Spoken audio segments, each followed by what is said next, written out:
don't think there's anything mystical about this park. It's a beautiful park. It's a baseball field.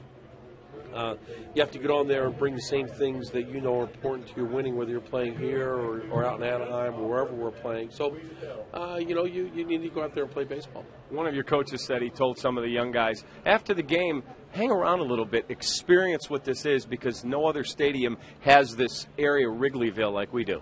Oh, absolutely. From the guys in the bleachers to the whole baseball atmosphere around the stadium. It's an event to come to a game of Wrigley at Wrigley Field, and to play on this field and to afterwards, I think just experience, walk around.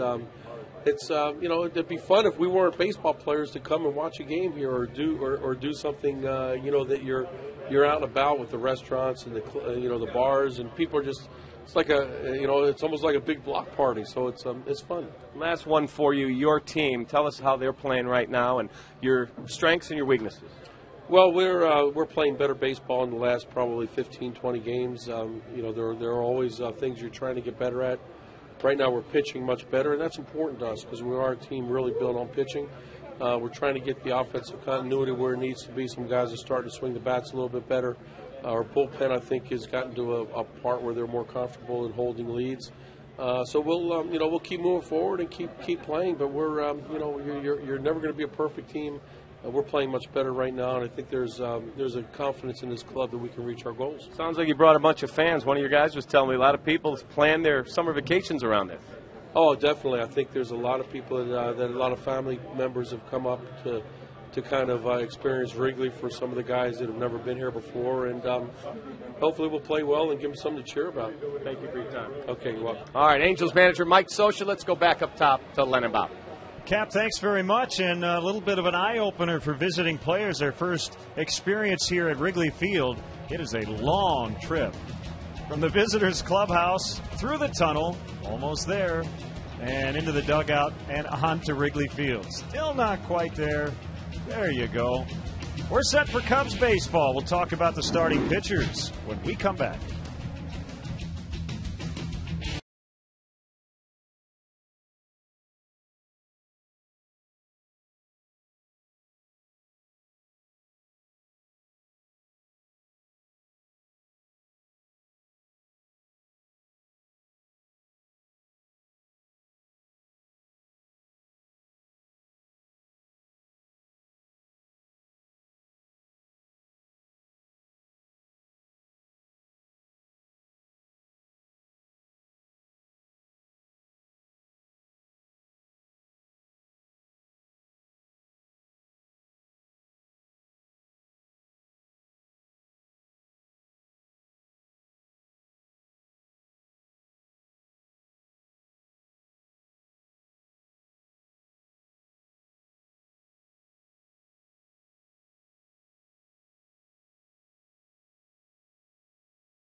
hot wind blowing out. Cubs hosting the Angels for the first time ever here at Wrigley Field. Before we get into the starting pitchers, let's talk about pitching in general. Run scoring seems to be down throughout the major leagues, and a lot of people at least think anecdotally it's because we're a few years removed from the steroid era, but kind of interesting to see how the numbers shake out. Yeah, not quite as dramatic a change as you might expect. The change really happened last year, but you can see what's gone on this season. The ERA is lower, the opponent's batting average is lower, runs per game. Every number is lower offensively, which would lead you to believe that there's a huge shift going on in the game of baseball, more emphasis on pitching and defense, not so much on hitting the home run ball. Let's look at the American League, where it's you see the ERA down about a fifth of a run, the combined runs per game down about a half a run. So, again, today I don't think it's going to play out that way unless the two starting pitchers keep the ball down. It's going to be Carlos Silva coming off his first loss, but he was really good against the White Sox. Scott Kazmir's put together a really nice month of June. Yeah, Kazmir's won his last 3 in a row.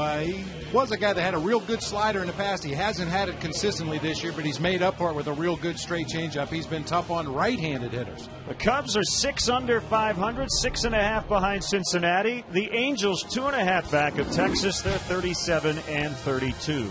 We'll have Cubs baseball from Wrigley Field next.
After being relegated to the bench, Kosuke Fukudome was asked to provide some late-game heroics. Ground ball, Cubs win! Kosuke knocks in Soto, and they win it 3-2.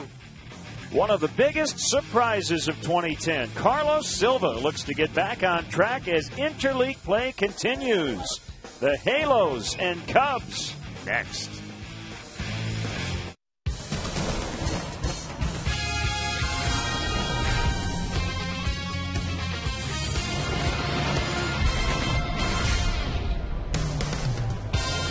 It is a scorcher on the north side today as we bring you Cubs baseball on Comcast Sportsnet. The Angels have dropped by the north side for the first time ever. The 3-time defending AL West champs are here for the weekend. The Cubs are coming off their first series win in the month of June. Hi again, everyone. Bob Brenly and Len Casper with you. The weather's heating up, and so are the Cubs. That's good to see. But let's meet the Angels. Their last road trip, they went 11-3. That's a pretty good road trip any time of year against any opponent. Granted, Kansas City, Oakland, Seattle, the first three opponents, you would expect the Angels to beat up on them, but they then went north to Dodger Stadium and swept the Dodgers in their own ballpark. You can see what they've done over the last 14 road games. They've been hitting it, and they've been pitching very well. And they just dropped 2 of 3, believe it or not, at home to Milwaukee, so hopefully they've cooled off. You got to keep Bobby Abreu cool. Not easy to do, especially here. Bobby Abreu's had a tremendous career. You see his numbers against Carlos Silva, 550 batting average. This guy's a career 299 hitter coming into this season. Arguably a Hall of Famer. That's an argument for another day, but no question a really good player. Excellent managerial matchup, too. Lou Piniella against Mike Scioscia. Wayne Messmer has our national anthem. Messmer, accompanied by Gary Pressey at the Lowry organ, as they honor the United States by performing our national anthem.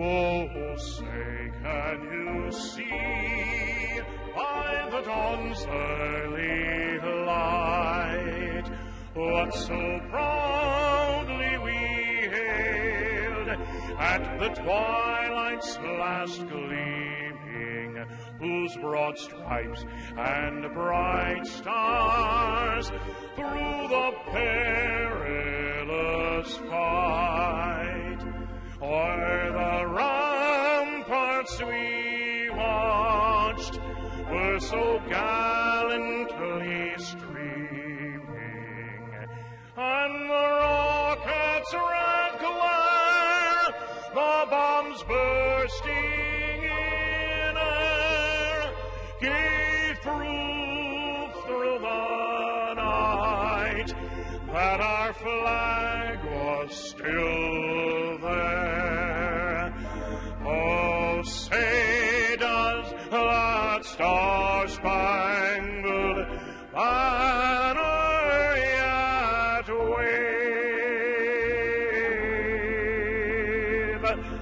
o'er the land of the free and the home of the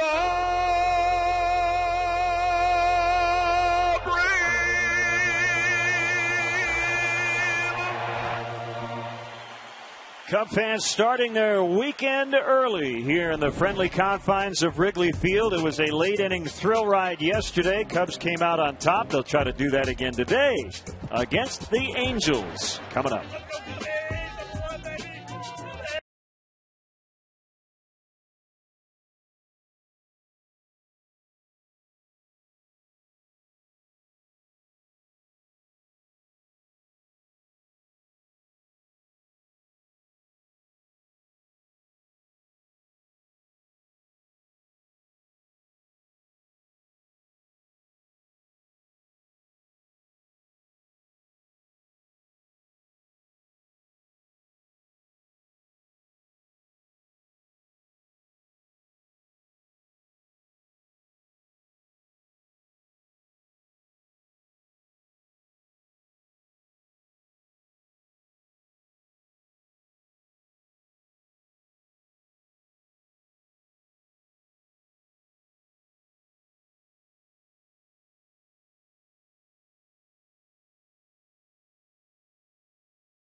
Is brought to you in part by your Chicago area Lexus dealer, who invites you to test drive a Lexus today.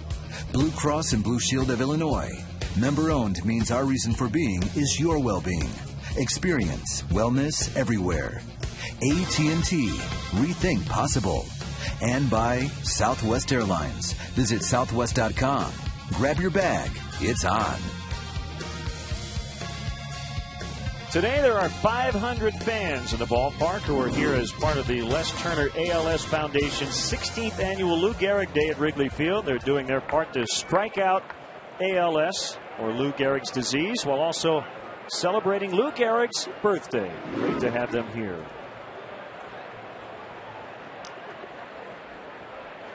The conditions would say it's going to be an offensive day, but we know good pitching can handle good hitting. That's what Carlos Silva tries to do against the Angels, and Scott Kazmir will try to do to the Cubs. Boy, down on the field in the sun, I mean, we might have already hit 90. It feels like it's about 100 degrees when you add in the humidity. Oh, this is the kind of day your teeth will sweat just standing still. Really muggy, high temperatures, bright sunlight up above. And what little breeze there is blowing straight out. Well, the Angels certainly had a good time during batting practice today. A lot of guys were hitting balls onto Waveland and Sheffield Avenues. Hopefully they'll use that same approach in the game and hit a lot of easy ground balls behind Carlos Silva for outs. Well, the Angels rank 5th in the American League currently in runs scored. Let's check out their Southwest starting lineup. Howie Kendrick is leading off because Meisers Torres is on the DL, and their main leadoff guy is day-to-day. That's Eric Ibar with an injury. Kevin Franzen, the former Giant, at third. Abreu we talked about in the open. Torrey Hunter cleans up. Hideki Matsui has to play left. He's normally their DH. Mike Napoli, a catcher by trades, at first because of the Kendry Morales injury. Mathis just off the DL. Very tough year for Brandon Wood, and the pitcher is Kazmir. Take a look at the Cubs defensively today. Brought to you by Jimmy John. Soriano and Bird in left and center. Tyler Colvin getting a rare start against a left-hander. We'll tell you more about that in a moment. Baker, Castro, Terrio, and Lee across the infield today. Giovanni Soto will be behind the dish for right-hander Carlos Silva.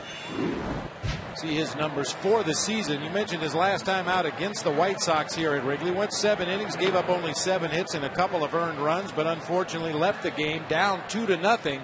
His first loss of the season. The umpires, Ed Hickox, Florida native, will work home plate. Fielded Culbreth, Marty Foster, and Gary Cedarstrom on the bases. Ed Hickox has a commercial pilot license, and this past January made flights to help relieve those affected by the Haitian earthquake. So nice going, Ed Hickox. He's also a sworn police officer and works as a detective with the Daytona Beach Shores Police Department over the winter. How about that? Don't mess with Ed Hickox. He might be packing heat back there behind the plate. Don't mouth off to him. Carlos Silva to Howie Kendrick, who bounces the first pitch foul, and we are underway. I'm sure everybody on this Angels team and members of their traveling party circled this series when the schedule came out last fall. Their first trip ever to Wrigley Field. 0-2 on Kendrick. Eric Ibar has a knee injury. Might be available in this series as Kendrick bounces to Jeff Baker. And again, he normally leads off. Meisers Torres had made the other 6 starts in the leadoff spot. He's on the DL, so Kendrick, their last 2 games, has batted first. 88 steamy degrees and the wind blowing out at 10 miles an hour.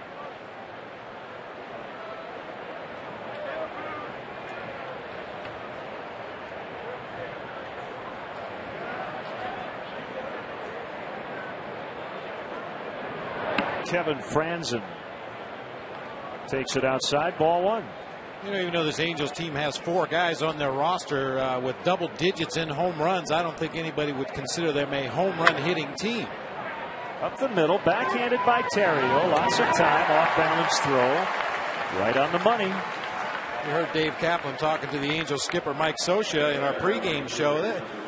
They're more of the kind of team that'll go first to third when they're supposed to. They have guys that will score from second base when they're supposed to. They used to play a lot of hit and run, not so much this year, but they're a very aggressive base running team. They seem to know when to run and when not to run as good as any team in baseball. So Mike Scioscia, thanks to Mike for joining Cap on our pregame show. An Angels record 937 wins. He's the longest tenured manager in the American League. This is his 11th year. Abreu takes a strike.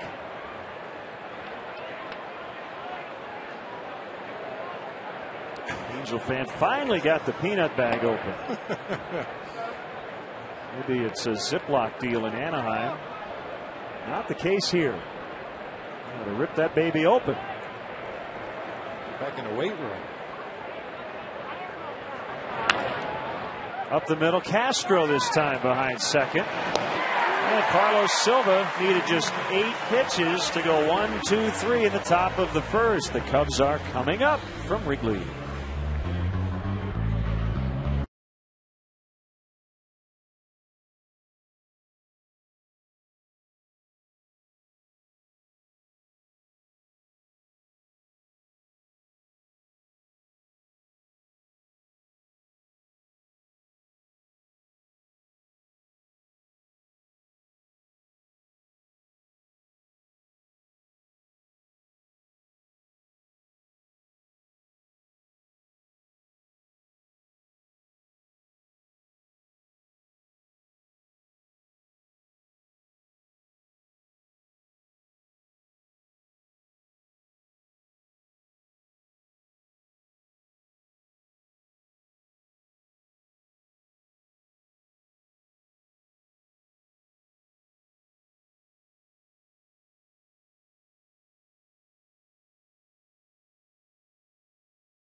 Straight for the first time since a 3-game win streak, May 22nd through the 25th. Tyler Colvin, his first career start in the leadoff spot. You have Ryan Theriot moving from 1 to 8. Baker, Bird, Lee, Soto, Soriano, Castro, then Theriot and Silva at the bottom. Take a look at the Angels defensively. Also brought to you by Jimmy John's. Hideki Matsui in left field. The 9-time Gold Glove winner Torrey Hunter out in center field. Bobby Abreu will be in right field. Kevin Franson at third base, Brandon Wood at short, Howie Kendrick at second base, Mike Napoli, as Len said, normally a catcher, filling in at first base. Jeff Mathis will be behind the dish for left-hander Scott Kazmir.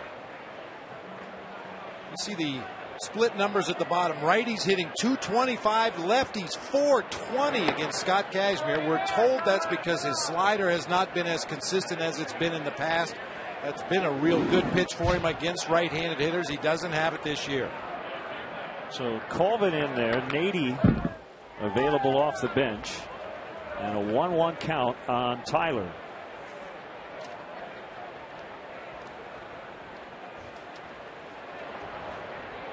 Kazmir from Houston, Texas, former Tampa Bay Ray, acquired by the Angels in late August of last year. 26 years old, 6 feet, 175 pounds, and facing the Cubs for the second time in his career. The other time was in St. Petersburg, Florida, with the Rays. He's won 3 consecutive starts. Ground ball to third. Franzen up with it, and Colvin retired.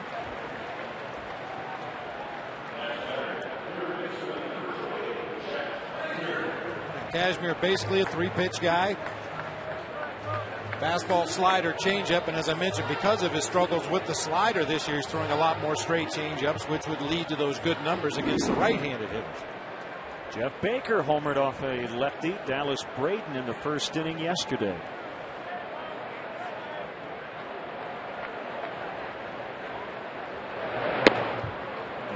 That's in there at the bottom of the knees. Strike one.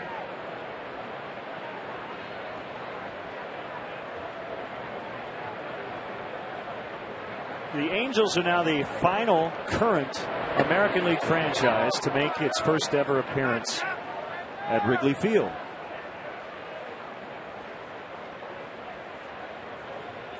Only other time these two teams have matched up, it was in 2004 in Anaheim, and the Cubs took 2 of 3. They see each other a lot in spring training. The Cubs are in Mesa, and the Angels train in Tempe at old Diablo Stadium, right off the highway.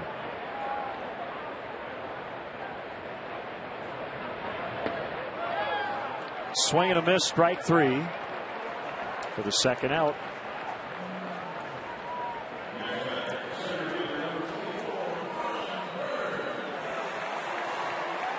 Mike Scioscia had a very good career as a catcher, mostly with the Dodgers. This is all you really need to know about Mike Scioscia's career as a player. He was a lifetime .259 hitter. Never had more than 12 home runs in a season. Never had more than 66 RBI in a season. But played every day for 12 years for the Los Angeles Dodgers. He was an all-star twice. 2 rings as a player. 1 now as a manager. That was in 2002 with the Angels.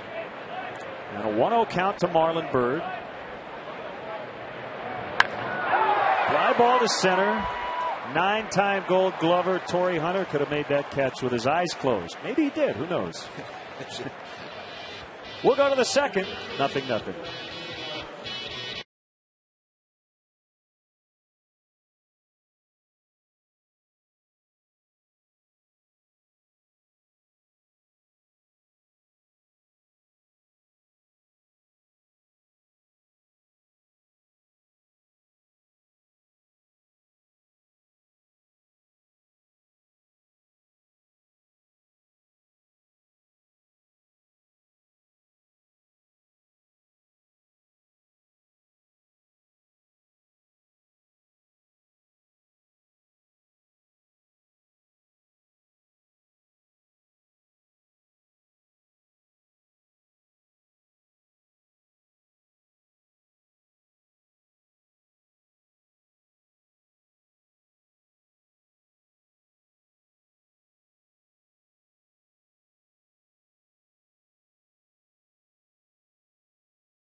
See that Cubs hat? Compliments of Culver's.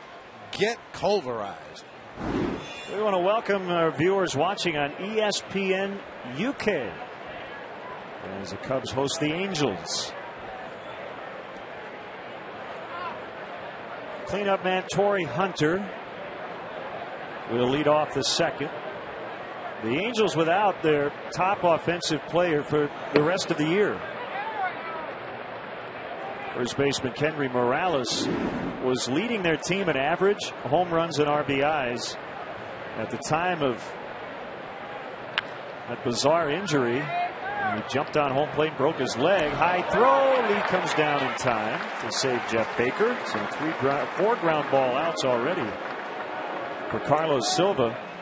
At the time of Morales' injury, the Angels were averaging 4.35 runs per game. Since he went down, they're averaging 5.5. I was asking their broadcasters, and I guess just a lot of guys were cold and a lot have gotten hot. And the Angels hope that continues, but it sounds like they might try to add a bat as we get deeper into the summer.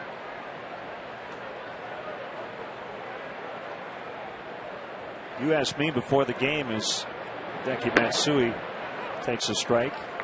If I thought the Angels were the favorite in the West? And I said yes. I mean, with their track record and everything else, they're only 2.5 games out, and you kind of feel like they've just been surviving to this point. And historically, the Texas Rangers, although you have to take every season on its own merit, but historically, the Rangers teams tend to fade late in the season when it gets up to about 900 degrees down there in Arlington.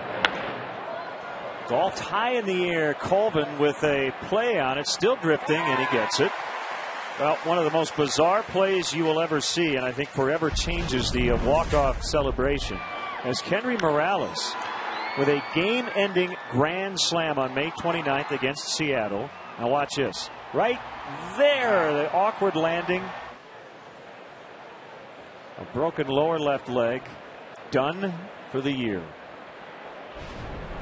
Turned a huge celebration into a, oh no, what just happened? Yeah. Well, you knew it was going to happen sooner or later in some sport. We talked about football players running the length of the field, avoiding 11 defenders, and then getting tackled by their own teammates in the end zone. And a similar thing has been happening the last couple years in Major League Baseball on those walk-off home runs, the dog pile at home plate. Very unfortunate situation. Silva seems to be on his game early, even though he's behind Mike Napoli. Both Napoli and Jeff Mathis are in the lineup, which doesn't happen a whole lot. These two guys have been sharing the catching duties for a while. Napoli considered the more offensive-minded of the two. Mathis the better defender. Now Napoli at first, Mathis catching. Wow. Wow. That skyline. That's I wonder if a big jet stream came up and started to dissipate that cloud. I've never seen that particular formation in any Bob Ross painting. It's like somebody just started to erase the clouds. Swing and a miss, 3-2.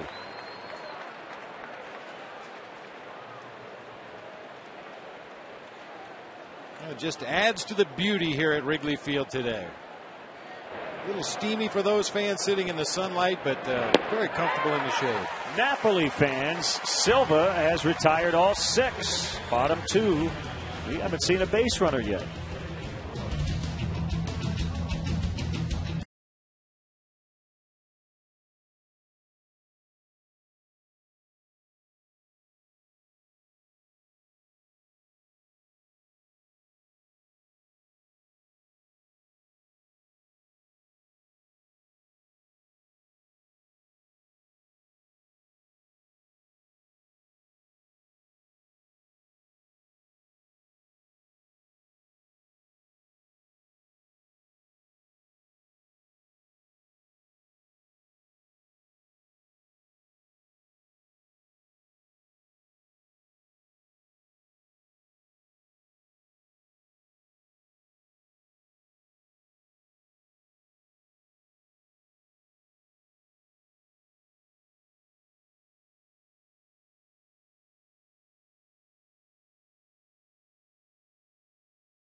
Now winning on the road.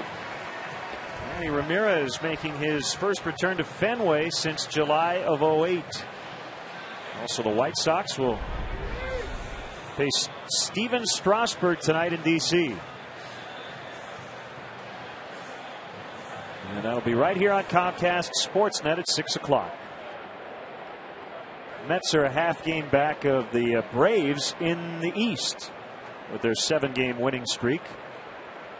Detroit's won 6 in a row. Texas 5 straight, and the Pirates have lost 11 in a row. A foul strike on Derek Lee.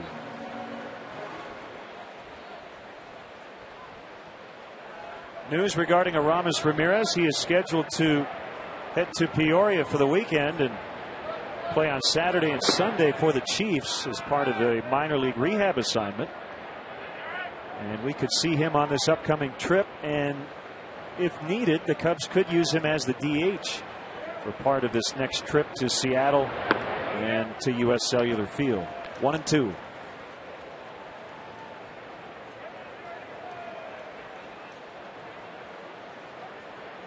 Kazmir started the year on the disabled list with a strained right hamstring, came off on April 15th.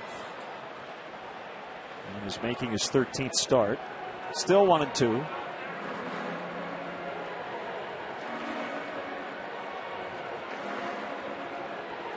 Strikeouts are down this season.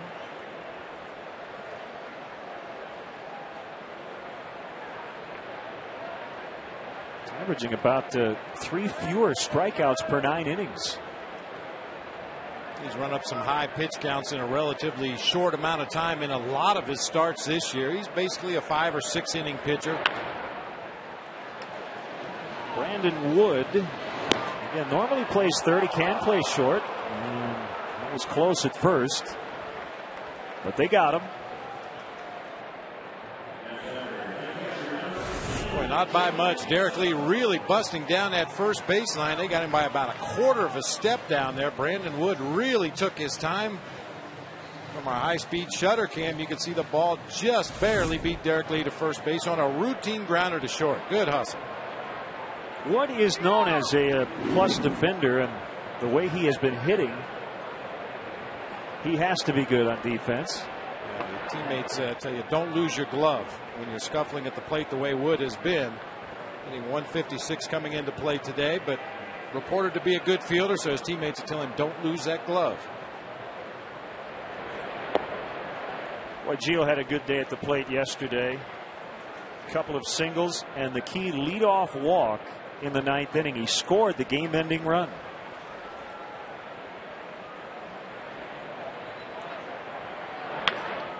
Pulled on the ground, diving stop. Franzen from his knees late. Soto beat it out.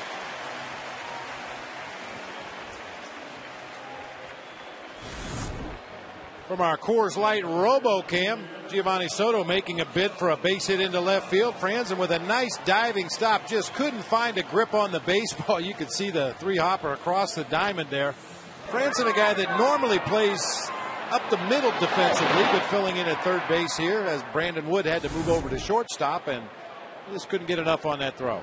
What's your line? Gio looked like he was mad at the ground. Runs like he's mad at the ground.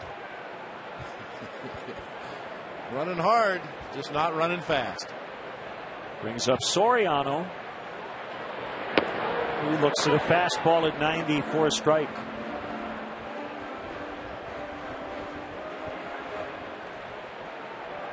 Got a fair amount of action against the Angels. As a former Yankee and Ranger.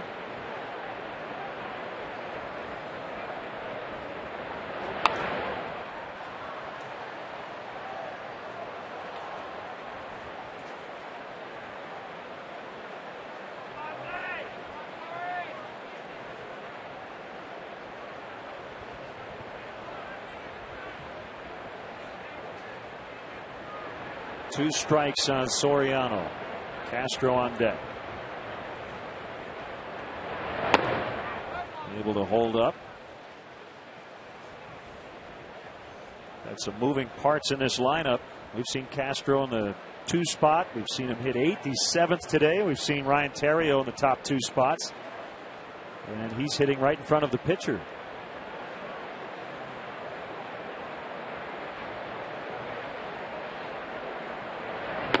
Swing and a miss. He struck him out. Looked like a changeup. At 79 miles an hour, a little fading action away from the right-handed hitting Soriano. Ball was never in the strike zone, but it's a change of speed more than anything else that got Soriano out front. You can see that little hitch as he started to swing. He recognized the changeup, but too late to do anything about it. I think every lefty now facing the Cubs, watching a lot of video of what the lefties before them have done. We've seen a ton of changeups, guys like Burley and Braden.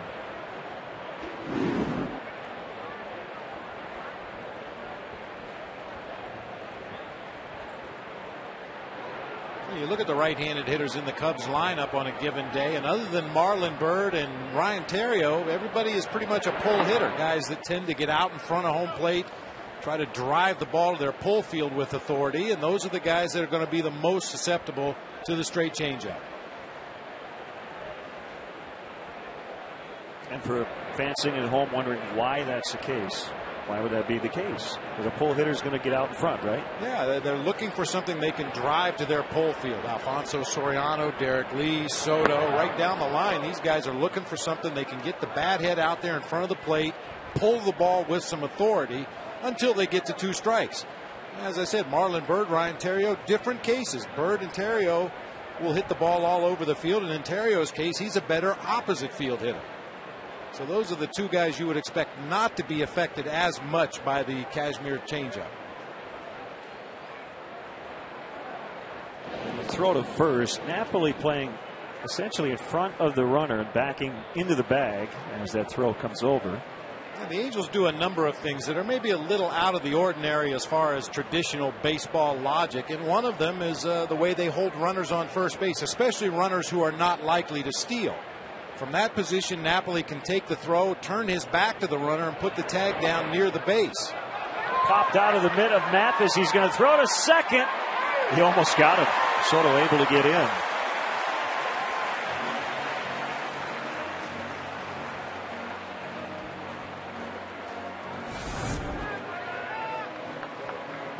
Mathis just clanked that one off the very fingertips of his catcher's mitt, but hustled to get it and made it a close play at second base.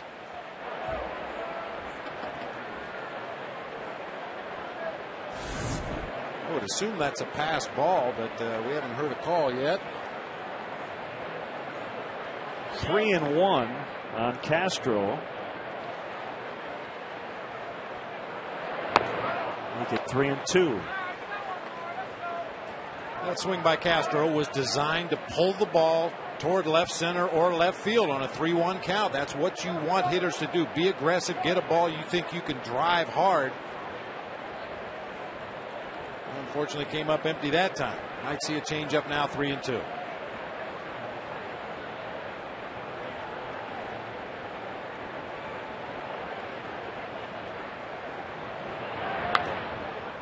Fastball.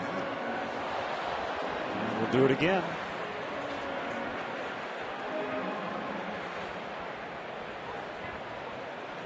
Well, that pass ball allowing Soto to move to second base, really kind of changed this at bat right in the middle of the at bat.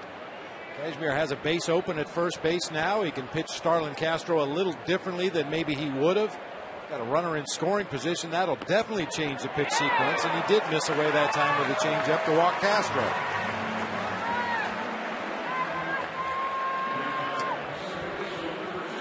This Sunday is Lifeway Day here at Wrigley Field. Don't miss the action as the Cubs host the Angels at 1:20. Be sure to arrive early. The first 10,000 kids 14 and younger will get a Lifeway Pro Bugs toy. Compliments of Lifeway Foods.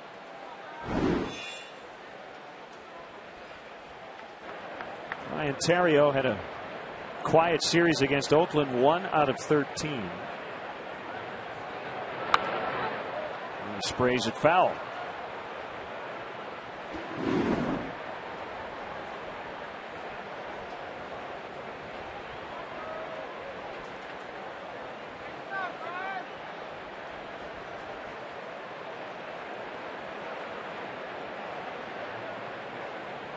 Lefty has his sign going in, and it's off the inside corner.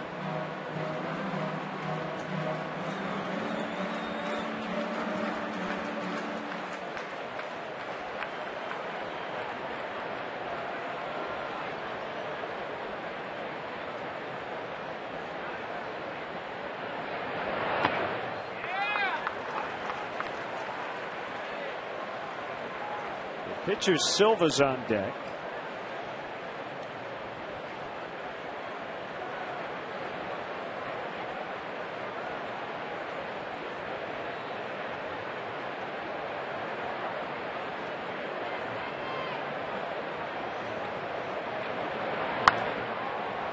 It's 2-2.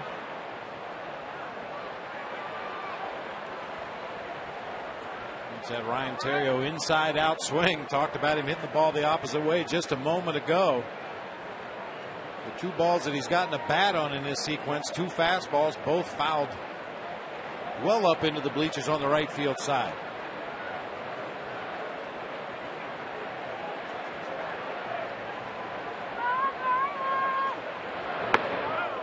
It doesn't seem this way, Bob, but he's actually hit more ground balls than he normally does.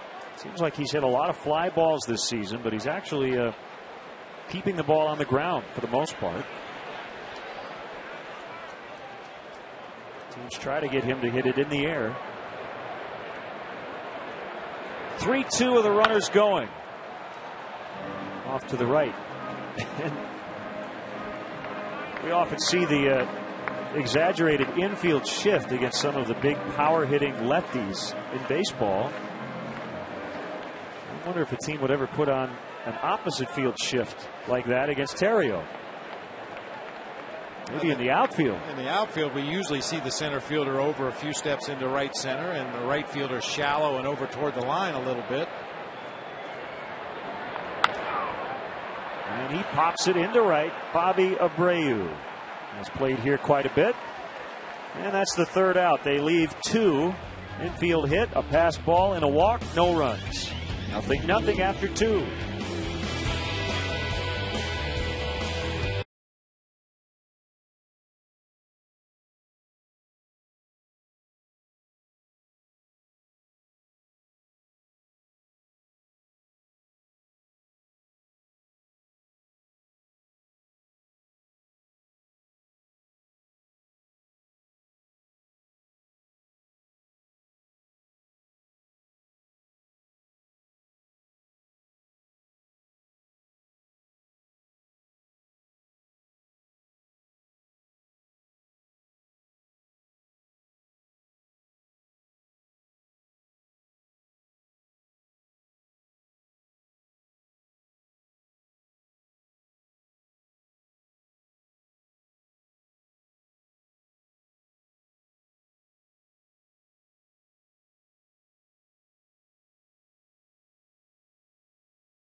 Sportsnet. Tribune writers, sports stars, and celebrities join host David Kaplan to discuss the day's hottest sports topics. Don't miss Chicago Tribune Live, presented by Harris Bank with Double Duty David, tonight at 5 on Comcast Sportsnet. Fans' best friend. What you got to appreciate about Dave Kaplan, no matter how hot it is at the ballpark, he always leaves his sport coat on. He's overdressed everywhere he goes. 0-2 on Jeff Mathis, who just came off the disabled list. Missed 55 games. A fractured wrist.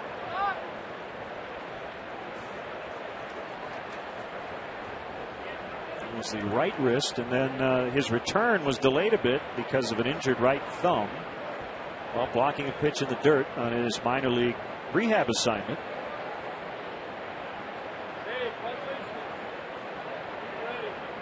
Go back to last year's ALCS, he's hit it 14 straight games. Backhanded play, Ryan Theriot, and he gets him.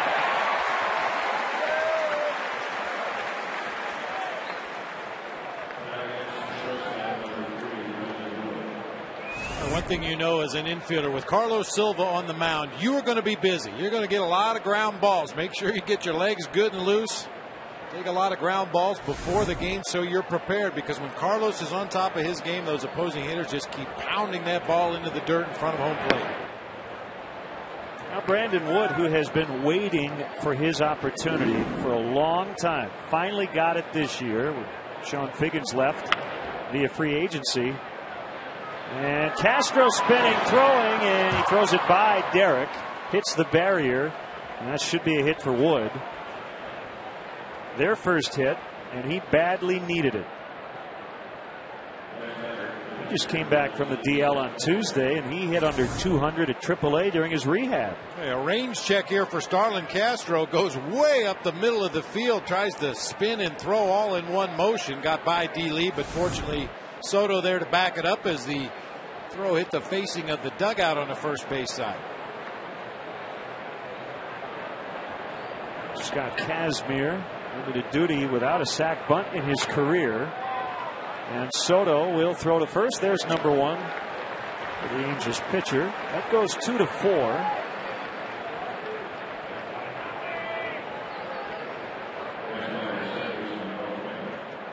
And back to the top, and Kendrick.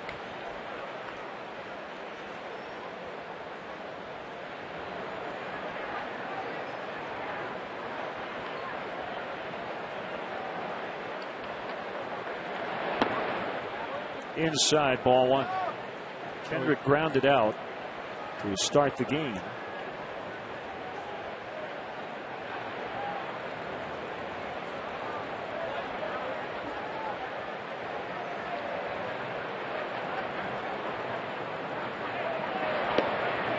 Silva struggled as a Mariner. He was okay against the Angels last year. 1-0 with a .375 in 2 starts. And he's 7-2 lifetime.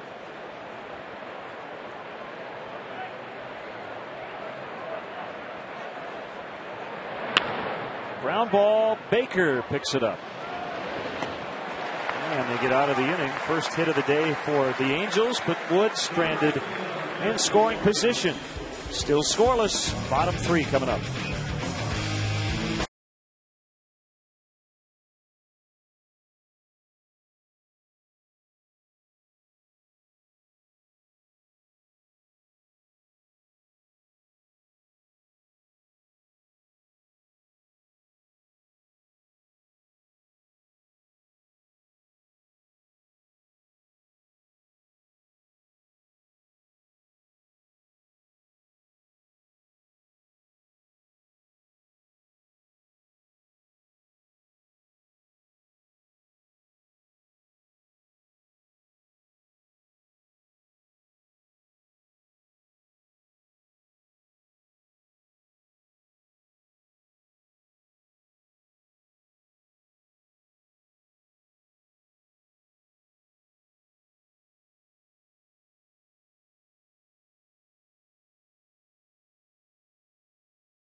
$2 parking and tickets starting at just $5.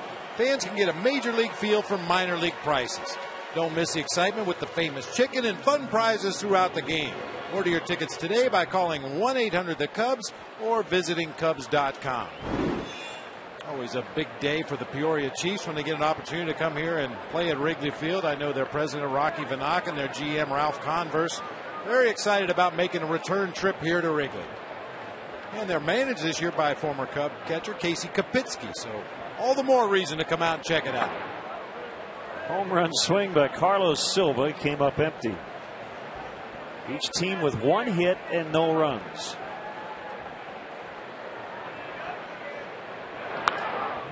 Of course, Pete Vanaken's been known to come to Wrigley Field for a lot less reason than watching the Road to Wrigley game. That's right. Love to see Pete around the ballpark.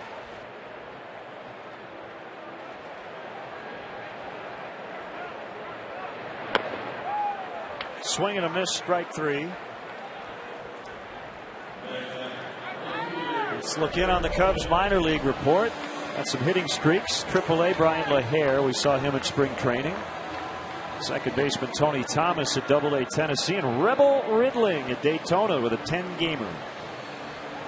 Yeah, Rebel Ridling in Daytona, the first baseman, got a slow start to the season. He suffered an emergency appendectomy right towards the end of minor league spring training and missed the beginning of the season, but he's more than made up for lost time. AA Smokies are in first in their division in the Southern League, and the PCL Iowa Cubs tied for second, just a half game out of first in the American Northern Division.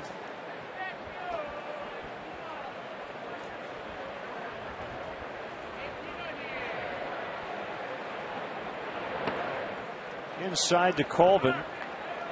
1-1. Great article by Kerry Muscat on Cubs.com the other day regarding Tyler's relationship with his grandfather, Jerry, who helped raise Tyler after his father left the family when Tyler was very young. I'm sure you check it out. Came out earlier this week. Hunter makes a catch. 2 gone.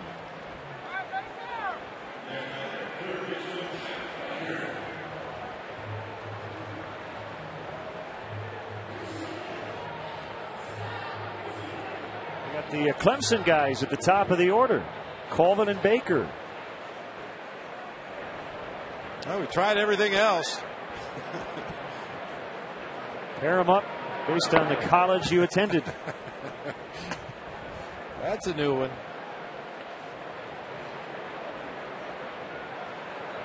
What the Bulldogs represented. Swing and a miss. 1-1.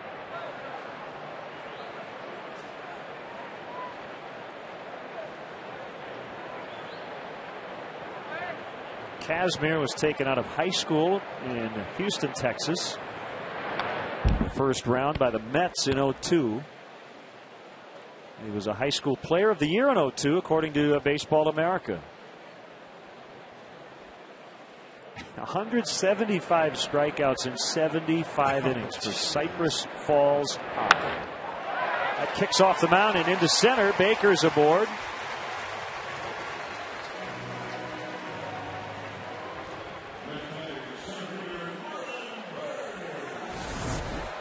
Jeff Baker's hit some balls hard the last couple of days. A home run yesterday. This one right off the barrel of the bat, back over the mound into center field for a clean 2-out base hit.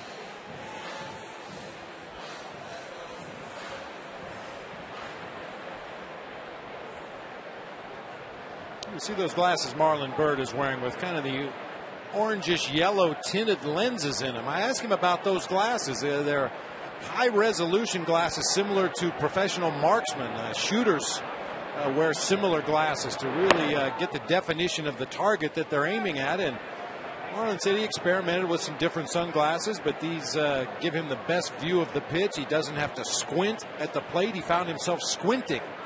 And he said the darker lenses that he'll wear in the outfield were too dark for him at the plate, so kind of settled on something in between, and certainly working for him well this year. And they're stylish too. Very cool. Very cool.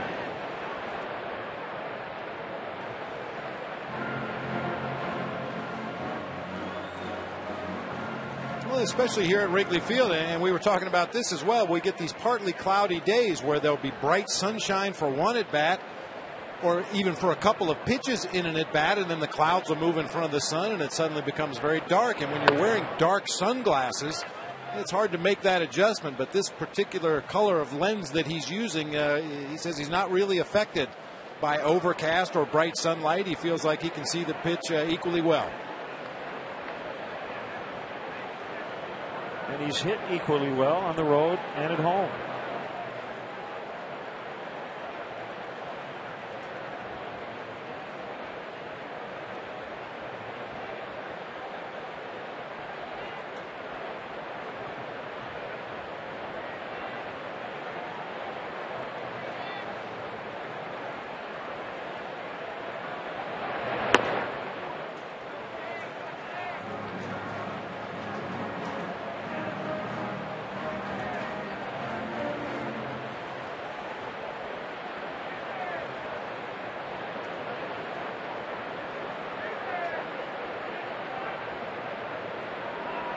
Two and one on Marlon Byrd.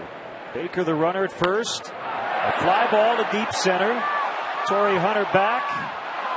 And he has it on the warning track. The starting pitchers have dominated early with a wind blowing straight out the center. No score after 3.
Always great to see the Menards grounds crew smoothing out the infield dirt between innings.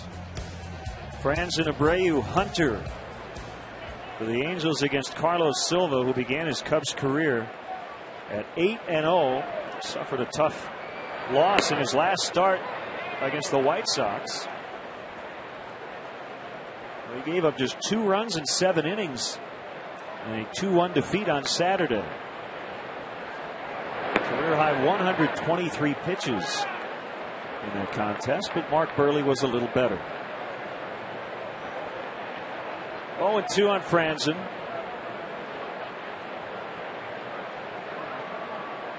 Soto wants it up. And Franzen just got a piece of a fastball at 91.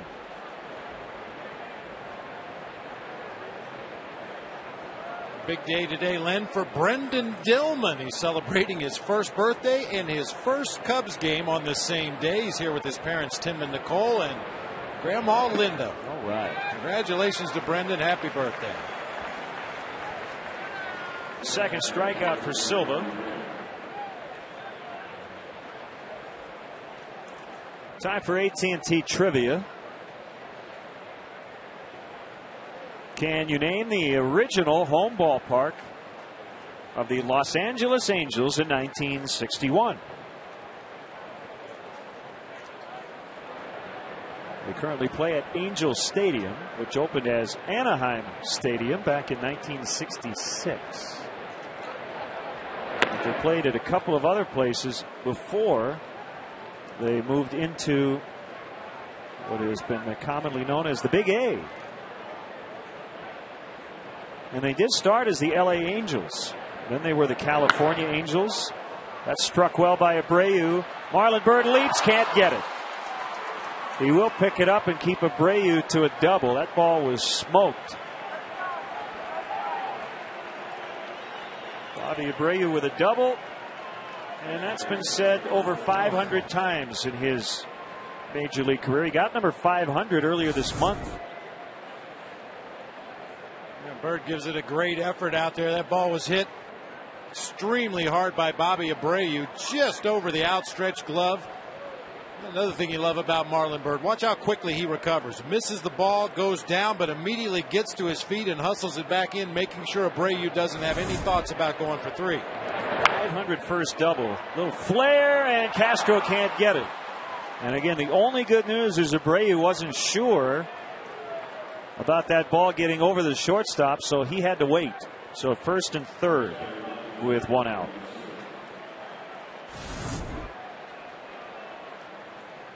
Ball right in on the knuckles of Torrey Hunter, floated out there to shortstop. Castro got turned around a little bit. And as you said, Abreu had to wait to make sure that ball got down in left field before he could advance. Good news is Silva still has the double play in order here for Hideki Matsui.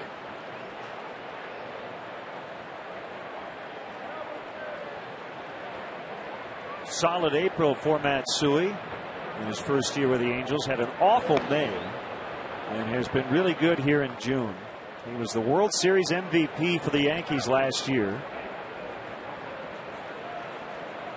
Only started 3 of the 6 games, but he had 8 hits and 3 home runs and knocked in 6 runs, tying a World Series record in Game 6.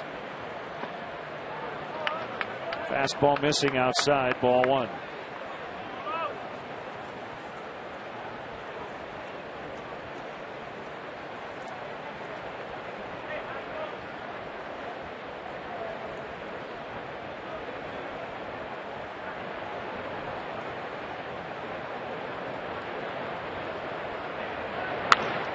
And a base hit to left to give the Angels a 1-0 lead. 3 straight hits. Matsui knocking in Abreu, his 40th RBI of the year.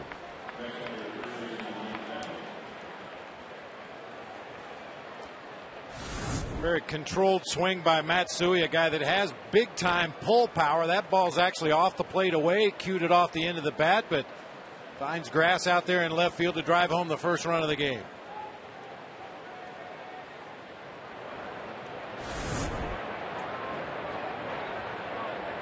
Napoli struck out in his first at bat.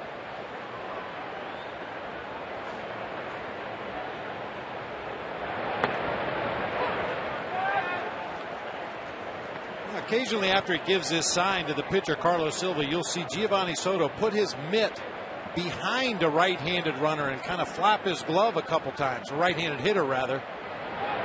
That's to alert the third baseman Jeff Baker that we're coming inside on this guy. He's more likely to pull the ball to the left side of the field.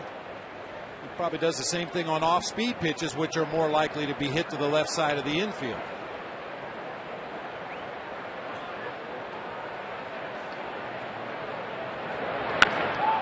Fly ball deep to left center. Byrd coming over. He'll get it. And Hunter tagging, and on his way to third, he'll get in. That's that aggressive Angels base running. Marlon Byrd has seen that his fair share, and he knew Hunter was going to do it. Oh, you better know that the Angels are going to be aggressive. If they sense that an outfielder is closing in on a ball and is going to make the catch, they hustle back to their base and tag up and try to get 90 feet closer to home plate. And a throw on line may have had Torrey Hunter right there, but just a little bit toward the infield side. Hunter able to slide to the outside part of third base safely.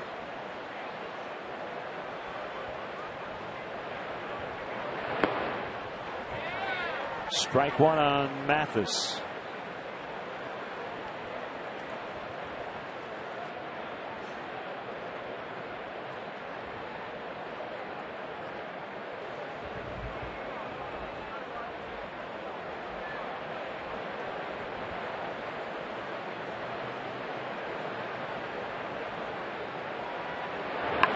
And a bunt to third. Baker has no play with 2 outs. Jeff Mathis with a bunt single to drive in Hunter. And it's 2-0.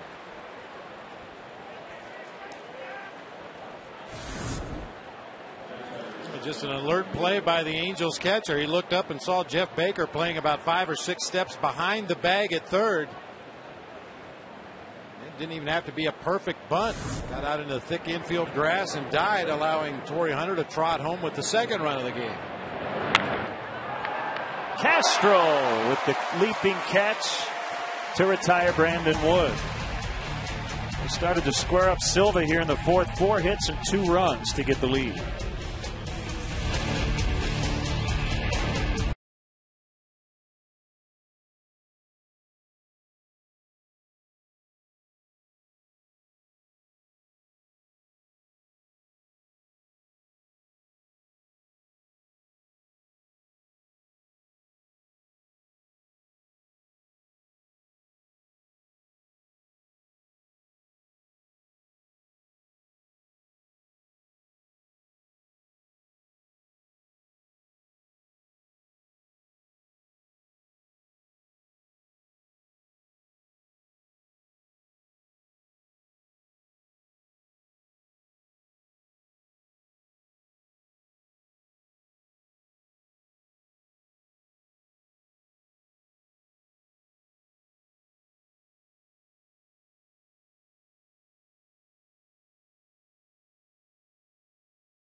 The original home ballpark of the Angels in 1961. I know you didn't get it in the media guide. You've been looking for the last 10 minutes. Wrigley Field. The other Wrigley Field in Los Angeles. And the Cubs actually trained there off and on over the years in spring training. They then played at Dodger Stadium from 62 to 65 before moving into their current ballpark. Yeah, it does look similar, doesn't it? And it was designed to look like the original. Thanks to Michael Wong from Vineline for providing the photos. And Ed Hardig points out that the LA Wrigley Field was actually the first official Wrigley Field that opened in 1925, while Wrigley Field here wasn't actually called Wrigley Field until December 3rd, 1926, which changed the name from Cubs Park to the current moniker.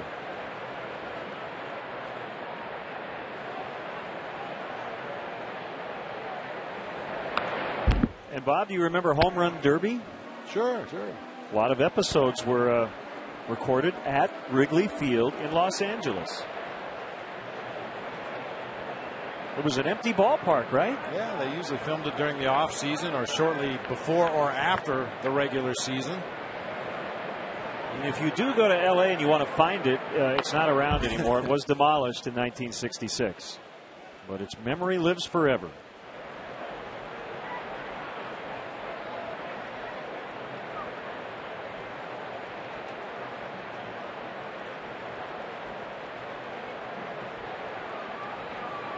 Cubs are trailing 2-0.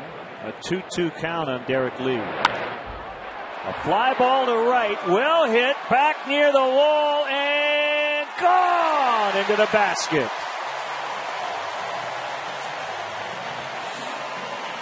Cuts the deficit to 1.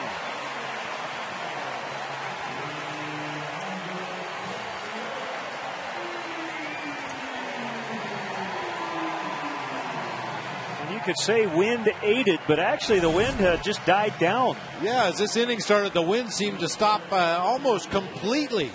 Abreu goes back to the vines. He's very familiar with that basket out there in right field, and Derek just does tuck it into the basket. Yeah, no wind assistance on that one.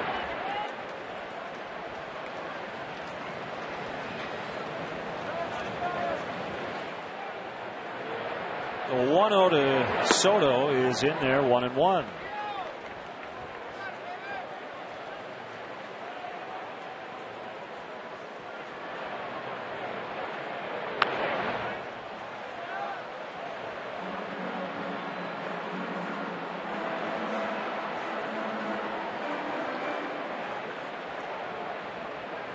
Eric with his 9th homer of the season.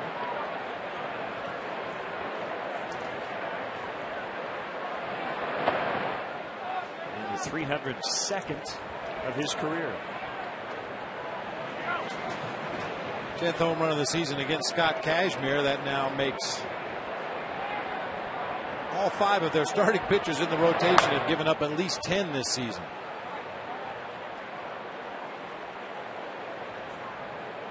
Angels are also the only team in baseball with all 5 starting pitchers with at least 50 career wins.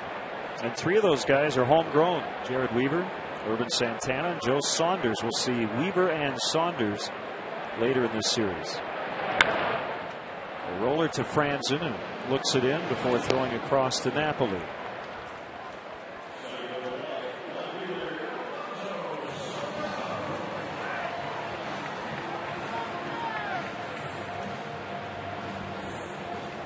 Alfonso struck out swinging his first time.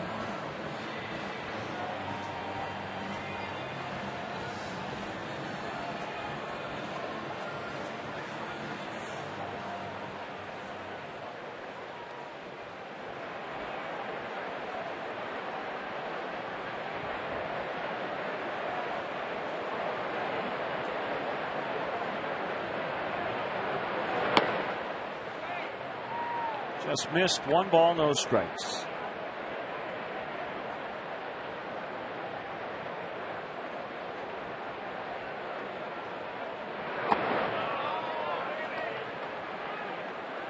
Bob, you have to say the trade Tampa Bay Rays made with the New York Mets at the deadline in 2004 has to go down as one of the steals of at least the last decade. Right center. And Abreu will get there for the out. Victor Zambrano was acquired by the Mets in that deal and really flamed out. And Kazmir began his career in Tampa Bay and became an all-star.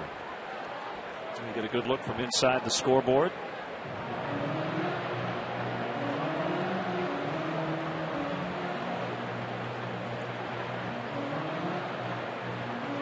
Sure, every general manager wishes you could just kind of like the genie. You get 3 wishes. You have like 2 or 3 do-overs. Yeah, that'd be nice. But unfortunately, that's not the way this game works. You only get mulligans in golf.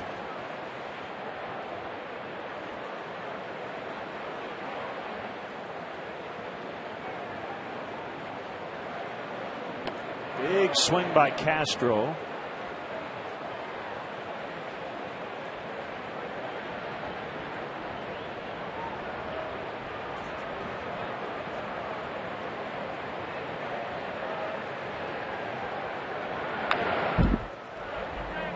Behind 0-2. You know, like when Castro first got to the major leagues, including his first hit in the major leagues, he was very much willing to go to the opposite field, drive the ball to right and right center. It seems with more playing time and more at bats, he's starting to try to pull the ball a little bit too much. We talked about some of his struggles he's had recently, basically because teams just continue to work him away. And when you try to pull those pitches that are on the outside corner or further away, you're going to make a lot of easy outs.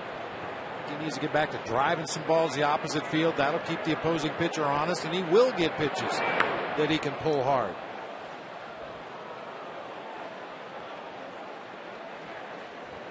It's all part of that back and forth, making adjustments. You start to have some success doing one thing, pitchers will figure it out and pitch you differently, and then you have to make an adjustment to what those opposing pitchers are doing.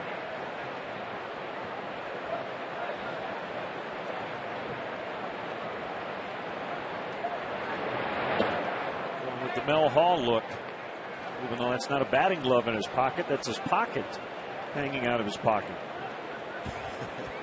He's got a pocket in his pocket. Double flap. It's driven out into the gap and is going to roll all the way to the wall. Matsui will retrieve as Castro is going to have to settle with a double.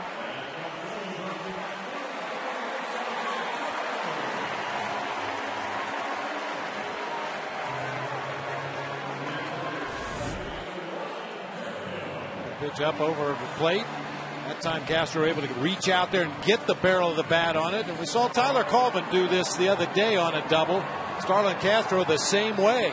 Don't concede anything just because it looks like a sure double. Go hard if that outfielder bobbles the ball whatsoever. If the relay throw back to the infield is offline or high, you could possibly advance on to third base. They will intentionally walk Ryan Theriot and pitch to Carlos Silva instead.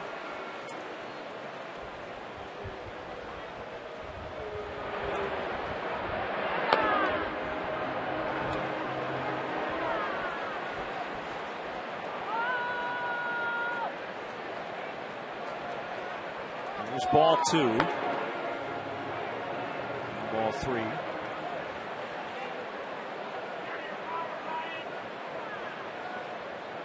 So even though Theriot has been pretty cold this week at the plate, not going to give him a chance to swing the bat, and they'll go after Silva instead.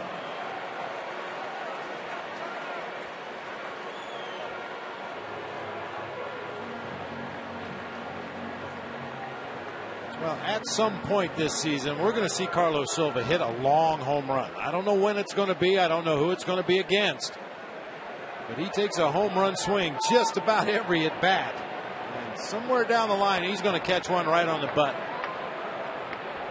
We see him do it in batting practice every day here at Wrigley Field.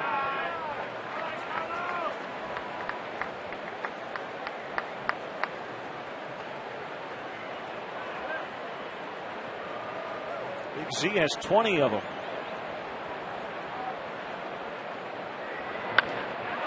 Line, but Abreu is there. Hit it hard, but for an out. Derek Lee with an opposite field home run to get the Cubs on the board. And it's now 2-1 Angels at the end of 4.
Long subs from Subway.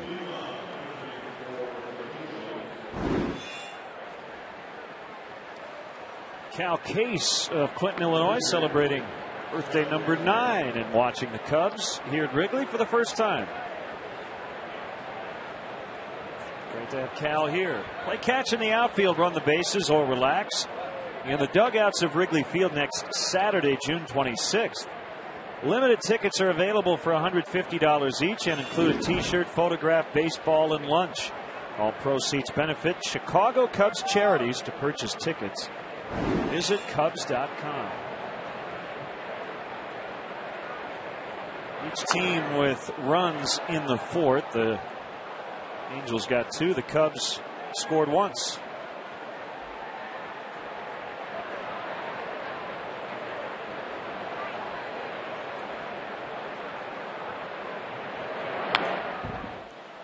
Two strikes on Kazmir. Kazmir has a nice looking swing. It's a little bit long. He's going to have trouble getting to good fastballs and pitches from the middle of the plate in, but it's a pretty left-handed swing.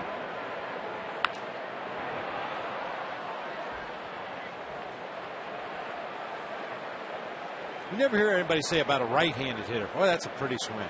But lefties, there's something about, I don't know, the trajectory of the bat, the way they finish their swing. I think it also has something to do with the fact that coming out of the left-handed batter's box down the first baseline, it gives you those photo moments as you finish your swing before you start down the first baseline that you don't get from the right-handed batter's box.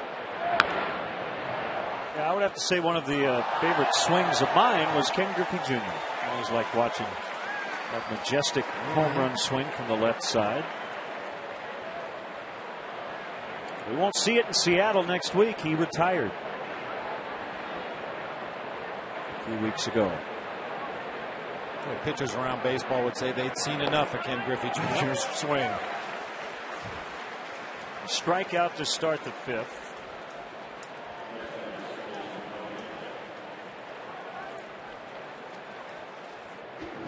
Kendrick for the 3rd time.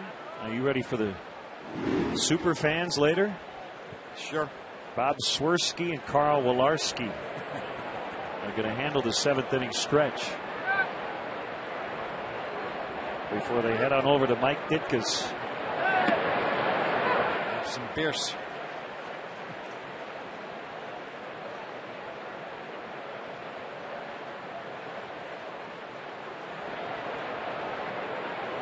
Have a once-in-a-lifetime show coming up this weekend. The Bears movie that wasn't.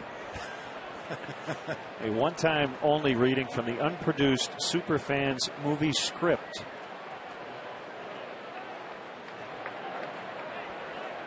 So we look forward to that.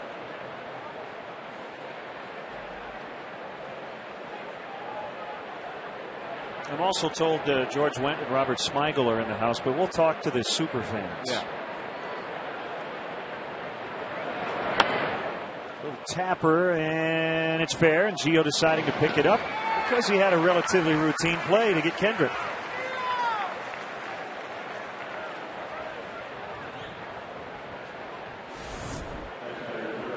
Rolling right down the chalk. You see Gio takes a step back to get onto the grass and avoid the runner going down the first baseline. Easy throwing path to Derek Lee for an easy out. He just pounded that sinker down into the dirt in front of home plate.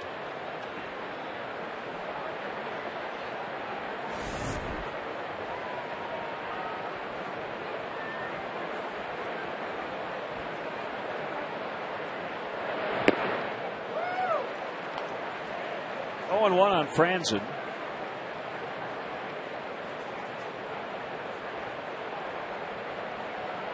Might be wearing Orlando Cabrera's old helmet. Pine tar all over it. A Craig Biggio look right there. Yep.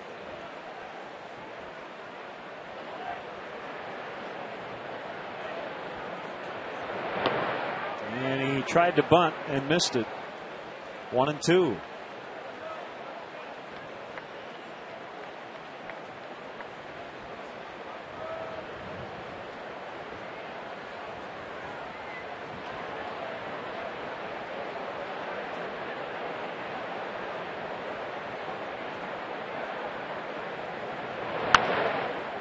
two-hopper backing up Terrio. Silva goes 1, 2, 3, halfway home. The Los Angeles Angels of Anaheim 2. The Chicago Cubs 1.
Well, we might see a lot of offense, and we still might.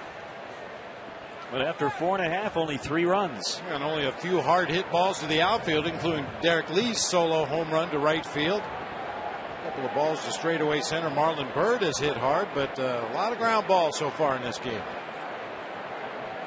Kashmir against Tyler Colvin, who pops it foul and back into the upper deck behind third base.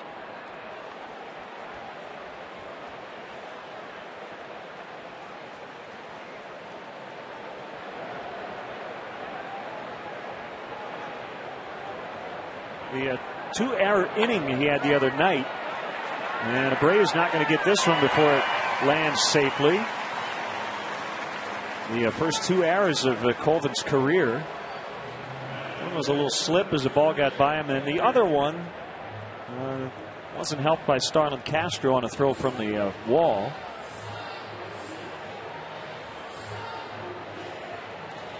Leadoff man on. Here's Baker.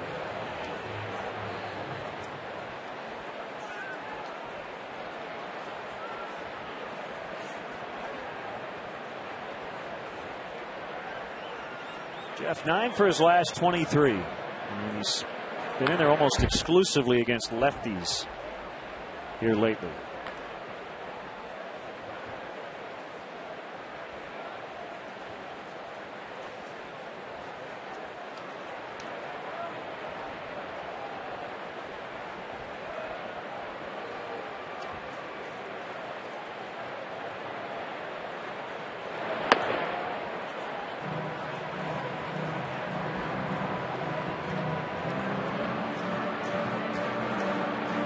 Colvin a perfect 1-for-1 in stolen base attempts this year. Hasn't run much, hasn't been asked to run much.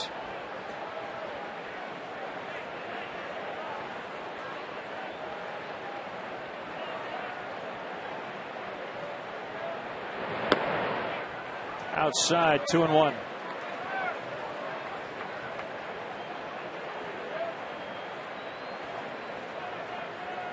Temperature was 88 and rising when we started at 122.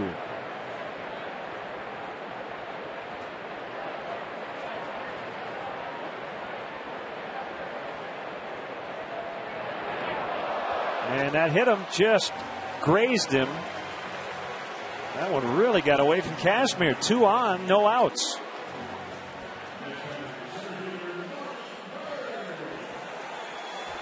The only time Kashmir's missed the strike zone that badly is when he's intentionally elevated some 0-2 fastballs, but that time it's Jeff Baker right in the pocket. Setting the table here for Marlon Byrd.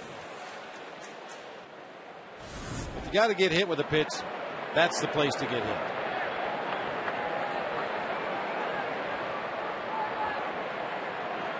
So the heart of the order coming up.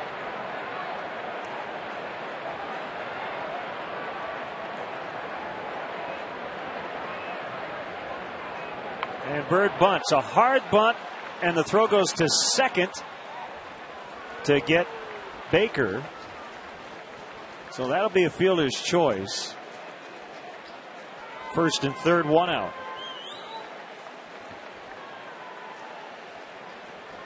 Saw Alfonso Soriano attempt to bunt for a base hit. Got a sacrifice the other day, moving 2 runners into scoring position at second and third. I think Byrd did this one on his own. Unfortunately, too close to the mound where Kashmir was able to get to it and get the lead runner at second base. However, Tyler Colvin moves up to third. Cubs have him on the corner for D. Lee. Pitching coach Mike Butcher.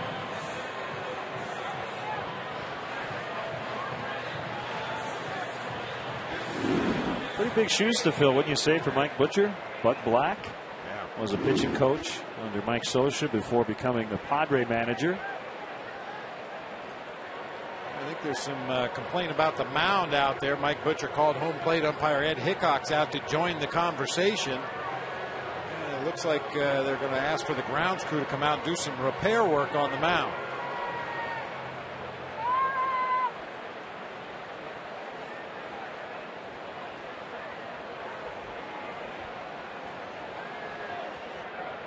So while we wait, I want to remind you the Blackhawks are the 2010 Stanley Cup champions. Text CHAMPS to BHawks. That's 242-957 to join Blackhawks Mobile and be entered to win a Stanley Cup champion street banner autographed by members of the Blackhawks team. That's CHAMPS to 242-957.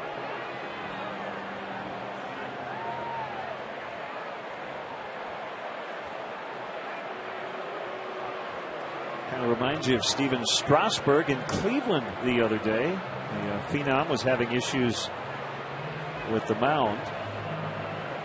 Well, that could explain that hit by pitch of Jeff Baker. Perhaps Kashmir landed on the side of that landing area right there and caused him to pull that ball way inside where it plunked Baker.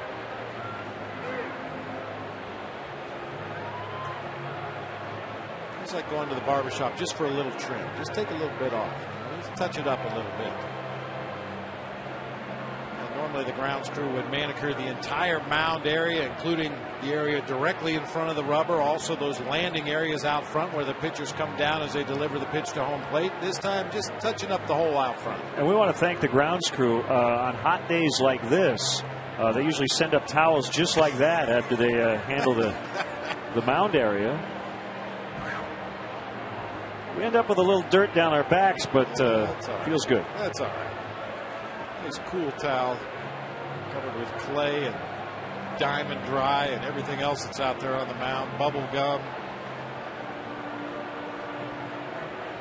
It's funny, after going through all that work to pack the hole down, eventually Kashmir will dig some of it out where he wants his foot to land in that hole out in front of the mound. Needed one pitch to tell everybody thumbs up. I'll tell you, one of my favorite things, Len, is getting to the ballpark before the field has been used. You know, the batter's boxes are pristine. They're perfectly level. No holes whatsoever. The mound is absolutely perfect. The lines are right where they're supposed to be. There's no cleat marks on the field. It's just like a beautiful painting from up here. So we resume. The tying run is at third with only 1 out. Derek Lee at the plate. Colvin at third. Marlon Byrd is at first. Here we go. Inside, ball 1. Well, the pitch of Derek Lee, homer to left field against yesterday, was down and in, knee high, probably off the plate inside, but Showed a lightning quick swing to get the barrel of the bat on the ball and hook it just inside the foul pole in left field. Eric homered into the basket out in right center to lead off the fourth.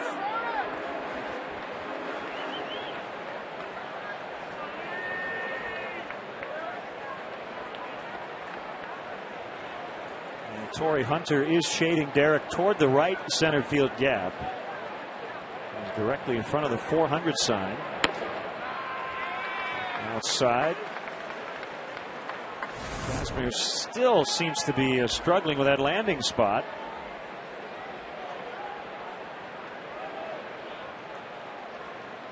He kind of spins off on that right foot after he delivers the ball, his heel digging up some of that fresh dirt that the grounds crew just put in there. 3-1.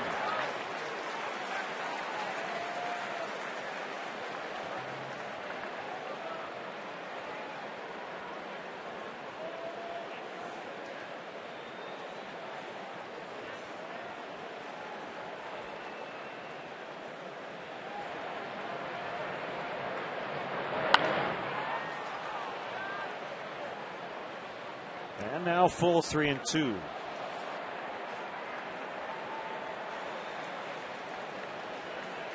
Now what was that, Bob? Do you see Mike Scioscia was giving some finger signs? He was giving signs to his catcher Jeff Mathis to alert the infield what they're going to do should Marlon Byrd break for second on this pitch.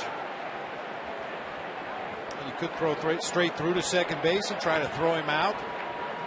You could throw straight down to third base, try to pick off Tyler Colvin down there, or you could pump fake to second, hold the ball, and see what the runners do.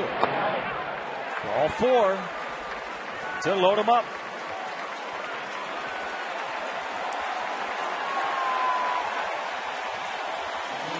Kazmir missing up a lot in this inning. I'm not sure if it has anything to do with the reconstructed mound out there, but on a day like this, you don't want to make mistakes up in the zone.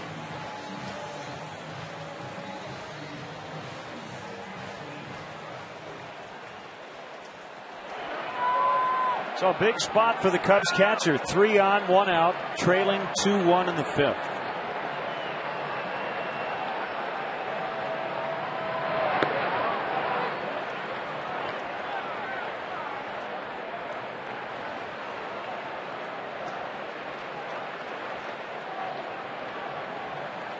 Looking for his first career Grammy.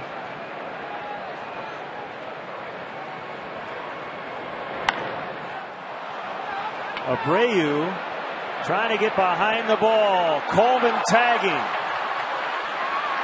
And he'll make it standing to tie it up. It's 2-2 on a sacrifice fly for Soto.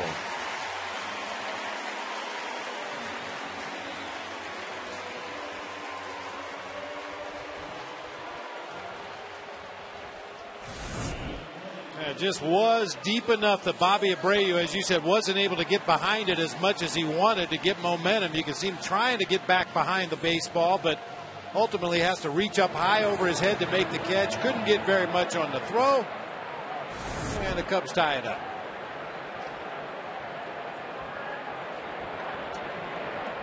First and second with Soriano at the plate, 0 for 2. Strikeout and a flyout.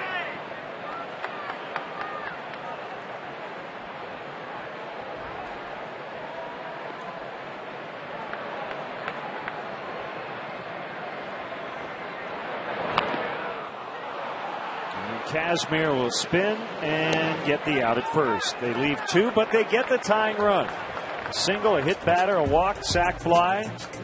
And we're knotted at 2 apiece after 5.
Nationals at 6 o'clock right here on Comcast Sportsnet.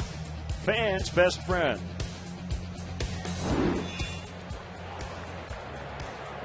Partly cloudy skies. A very hot Friday afternoon. And a 2-2 tie.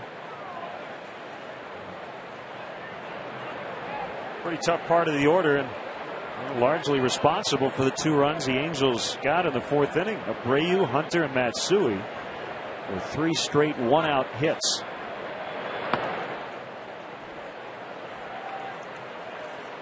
Tell you what, Bobby Abreu is starting to make a Hall of Fame case. His manager mentioned that the other day. By the end of his career, his hit total probably won't be where it might have been had he not taken all the walks. But we know that walks are good.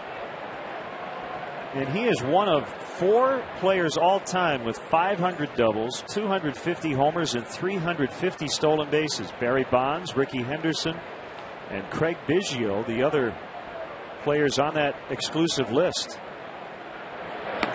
He's been an amazingly consistent offensive performer. There you see where he ranks on the active doubles leaders. When you throw out his first couple seasons, partial seasons with the Houston Astros, when he didn't get regular playing time, didn't get very many at bats, but he's only hit under 290 2 times in his career. 277 in the 2006 season with the Philadelphia Phillies, and then again in 07 he hit 283 with the Yankees. Every other year is 290 or better, most well over 300. Larry and the bench saw something, and here comes Ed Halber, one of the Cubs athletic trainers, along with pitching coach Larry Rothschild, to check on Carlos Silva. He's had some minor things throughout this season, wrist, neck, but nothing serious.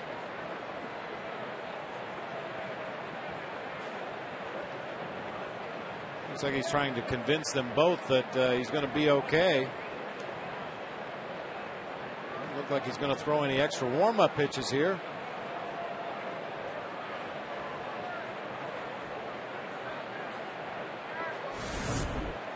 This was the previous pitch.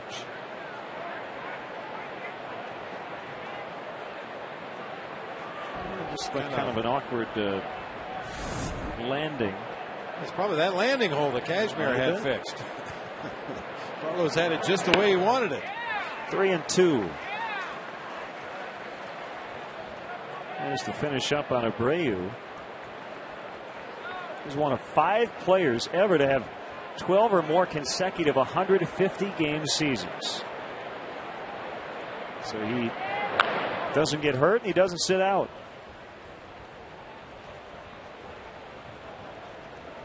Left-hander Sean Marshall is up.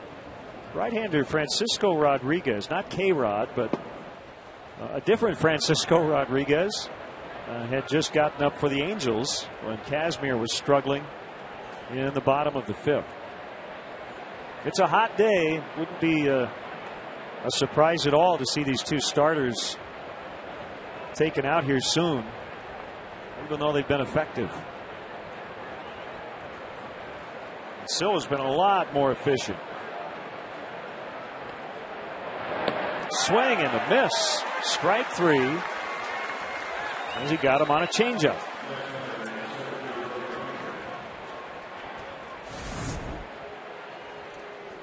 Boy, that's been such a good pitch for him. It looked like a slider. It had a slider spin, Bob. Yeah, it did look like that cement mixer type of a spin right there. The velocity was more like his straight changeup. Maybe he just took something off of the slider to get a little more break on it. Whatever it was good. It worked. Torrey Hunter's defensive specialty is to take away home runs. He has robbed approximately 35 home runs in his career. On Monday against Milwaukee, he got his glove on Casey McGee's home run, was not happy that he didn't catch it. Said it's the first time in his pro career that had ever happened, and added it's not something he plans on have happening ever again. This is not a ballpark. that would lend itself to taking away homers, and there is a home run by Hunter as he lines it into the bleachers in left center, and they get the lead back. It's 3-2.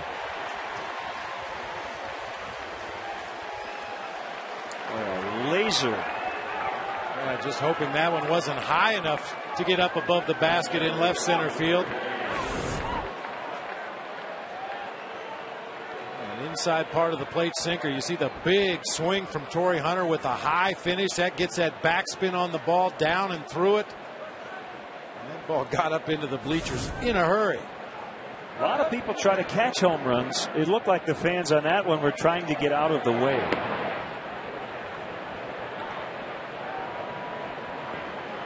Hey, talking about Torrey Hunter stealing home runs, I remember one vividly. Yes, you do. The 2002 All-Star game up at Miller Park when he stole a home run away from Barry Bonds. And Suey grounds to Derek Lee.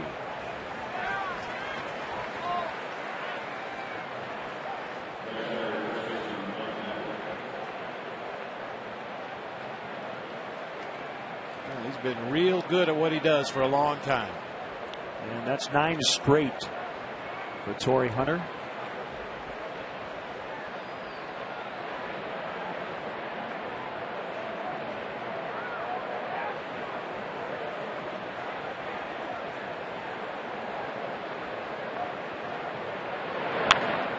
Napoli bounces and backs up Baker. He fields it cleanly and has a lot of time to get his man. Torrey Hunter with a line shot homer into the bleachers in left center. And it's now 3-2 Angels.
But Wrigley Field has over 8,000 square feet of indoor and outdoor space and unmatched access to Wrigley Field.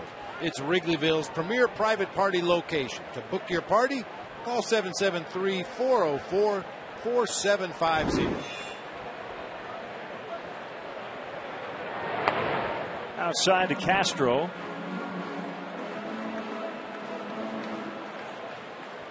(3-2) on the Torrey Hunter home run. We'll see if Silva takes his at bat. He's due up third in this inning. Can't imagine he will. But, you know, he's only thrown 70 pitches. We did see action up in the bullpen, and we saw the athletic trainer along with the pitching coach come out to check on some sort of perceived injury. I think this at bat for Carlos Silva will be directly dependent on what happens to Castro and Terrio leading up to that at bat. You see a huddle down there at the end of the dugout after the inning with Mark O'Neill, the head athletic trainer, and the pitching coach Larry Rothschild. Well, if you get a couple guys on base and can send Silva up there to put down a sacrifice bunt to move him into scoring position, maybe he takes the at bat, maybe he stays in the ball game. There's Rodriguez up again.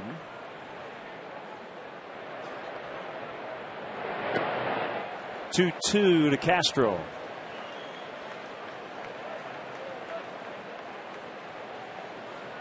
Angels bullpen should be fine. They were off yesterday as they flew here to Chicago.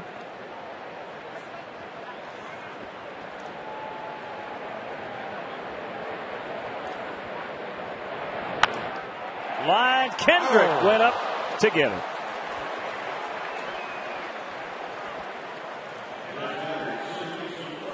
That's too bad. That's one of those at bats that resulted in an out, but you love the approach by Starlin Castro. Really tried to drive that ball into the gap in right center field. Looked like it was ticketed for extra bases, but it's not quite enough to get over Howie Kendrick at second base.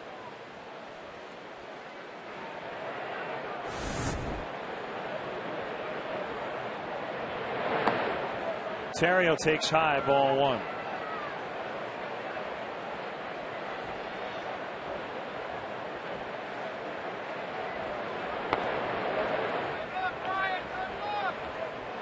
It's 2-0.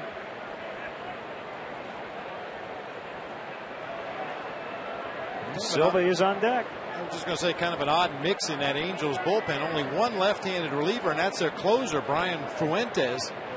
However, Mike Scioscia has at least three righties down there that are very effective against left-handed hitting. Hunter gloves it.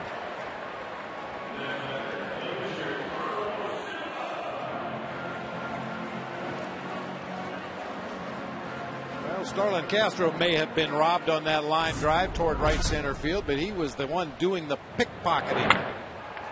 Brandon Wood making a bid for a base hit with a runner in scoring position. Castro went up the ladder and snagged it. That's our Home Depot doing more on defense.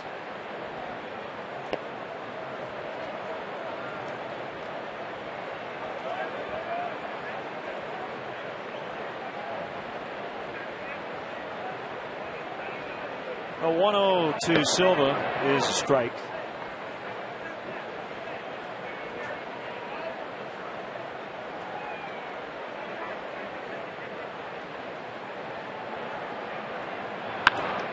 Sharply hit on the ground, but right at Brandon Wood, which will get us to the seventh. Angels 3, Cubs 2, as we have completed 6.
Conversation now with the third base umpire, Gary Cedarstrom.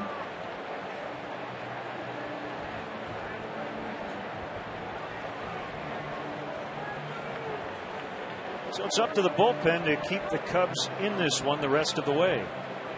Silva threw 70 pitches, 50 strikes, as he gave up 3 runs in 6 innings. Makes you wonder what Lou saw between.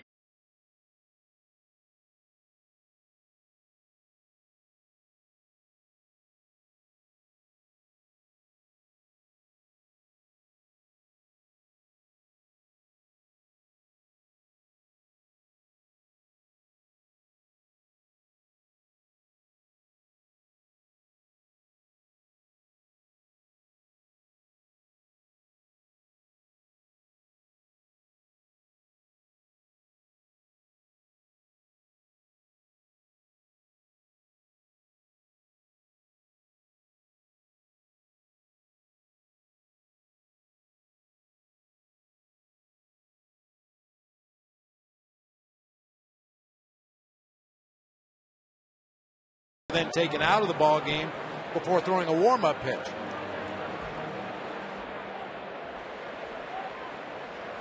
Now on the ground ball to shortstop to end the bottom of the 6th. And this is not uncommon either, especially on a hot day like this. The pitcher sees that it's going to be a routine play. He just kind of started jogging down the first baseline and didn't even make it halfway down the line. Not sure if that's what caused Lou to pull the plug on Carlos Silva in this game, or he's trying to be cautious. I hate to comment on this particular situation, Bob, but let me speak in general terms. Players can't have it both ways. You can't act like you're hurt and then tell everybody you're okay. Because as a manager, as a training staff, as a pitching coach, your job is to win games, but your job's also to protect your players. And when they look like something's wrong and they keep telling you it's not, and this has not been the first time for Carlos Silva, you got to be the bad guy. I mean, somebody has to be the voice of reason. Some players are very adamant that I'm fine, I'm staying in the ball game, but you have to watch their actions, not necessarily just listen to their words. They may talk their way back into the ball game, but then you see something that tells you that the words I heard were not the truth. And it looks like Bob Howard got more warm-up tosses than he would normally be allowed to have, which would indicate that it was an injury that ultimately knocked Silva out of the game.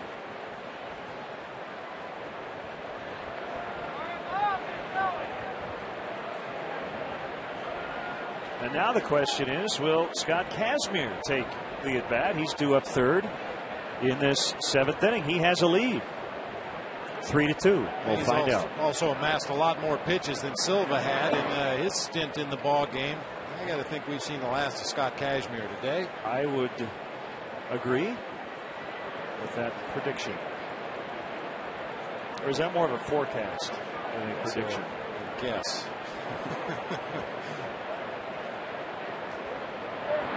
Swing and a miss. Bob Howry's had good results with the Cubs. His second go around after really scuffling to start the year with Arizona.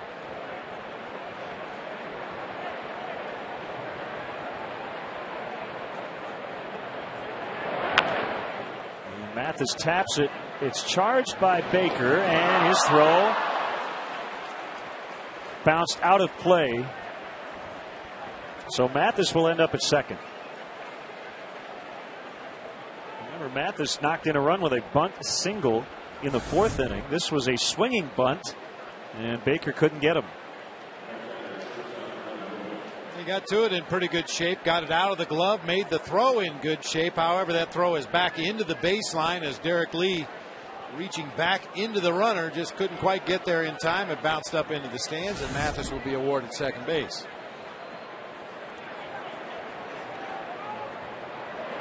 And the bunt by Wood is going to get the runner over to third, and another bad throw by Baker. Everybody safe. A sacrifice and another error on Jeff Baker. So for the third time this week, the Cubs have had a 2-error inning by a single player. Everything appeared to be a routine play. Plenty of time to make the throw. Unfortunately, too high for Ryan Theriot to go up the ladder and come back down on the bag before Wood got there.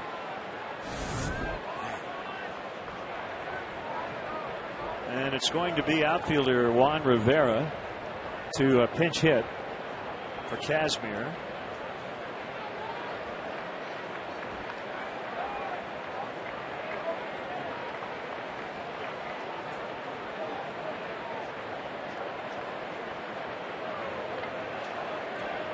Jepson, the right-hander, warming up for the Angels by himself down there. He'll be the guy to start the bottom half of the 7th inning. Rivera, the pinch hitter, not hitting for much of an average, only .244 going into play today. However, he's got big-time power, 10 homers, 10 doubles. He's driven in 29 runs on the season.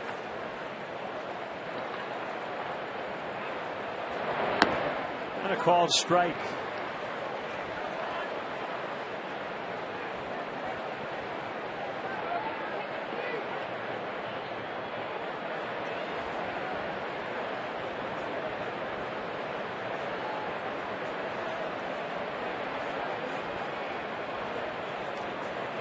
First and third, nobody out. 2 errors by Jeff Baker here in this 7th inning. Low and outside on a slider.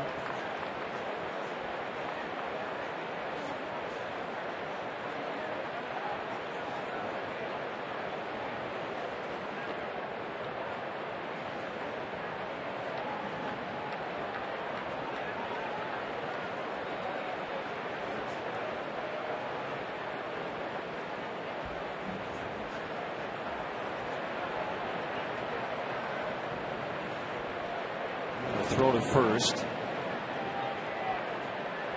Wood back in plenty of time. Brandon Wood, a guy that has not run much this year either, only 1 stolen base attempt. He was successful, but he's getting a ginormous lead over there at first base with Bob Howery on the mound. He's getting out there where the base stealers usually are.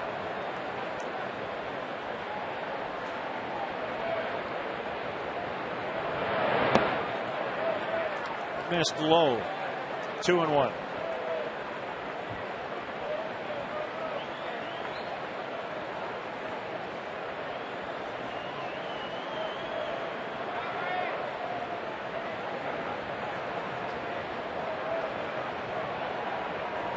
Tenth appearance as a Cub this season for Howery.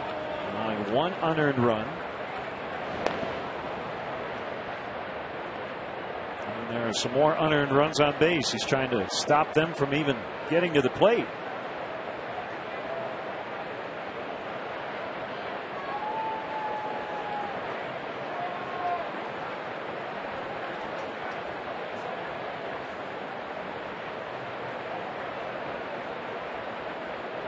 The pitch pulled to Baker. Little bobble there. He's going to throw to first. This one is in time to get Rivera, but he'll get an RBI on the ground out.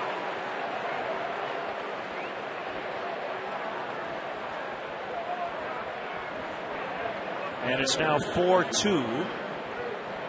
Runner at second, 1 away. Well, when you're having an inning where you've got a little bit of the yips, it seems like every ball comes your way. A hard hit one right at the ankles of Jeff Baker. He's able to knock it down and get the out at first base, but a potential double play ball out the window after that bobble. The Cubs now have allowed 37 unearned runs, the second most in the majors. That's a problem, especially, Bob, for a team that loses so many close games. And a team who has struggled offensively with runners in scoring position to put runs on the board. You can't afford to give away those unearned runs when you're not scoring many yourself.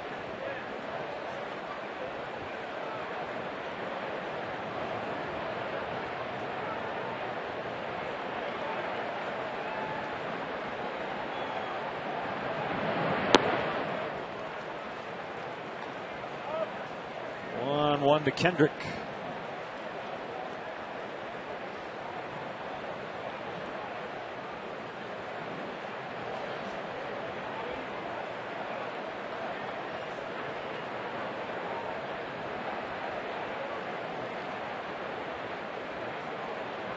Fake towards second. Wood able to see that, no problem.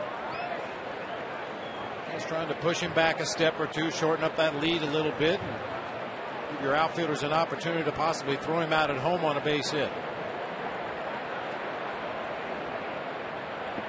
A bounce in front of home plate. Wood takes off for third and gets in easily. I'll tell you what, Len, we've talked a lot about the little things, the fundamental things that the Angels have done so well over the last 8 or 10 years. Brandon Wood had an unbelievable jump at second base. He read that breaking ball in the dirt. Look, he's off and going as soon as that ball hit the dirt. Most base runners have to wait and see where it goes after it hits in the dirt.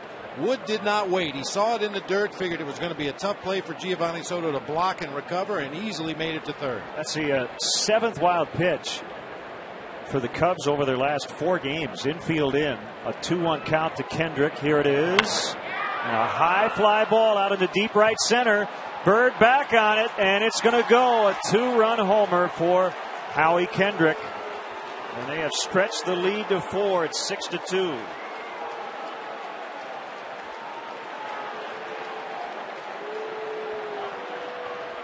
So Kendrick makes his first career Wrigley Field hit count a 2-run shot. Len, I was talking to Jose Mota, the fine radio analyst for the Angels, about Kendrick before the ball game, and he said when he's swinging the bat well, he's going gap to gap. When he struggles, he hits a lot of ground balls to third. Well, we saw him ground out to third in his first 2 at-bats of this ball game, then a little dribbler up the first base line, and when he finally does go to the gap in right center, he ends up hitting one out of the ballpark.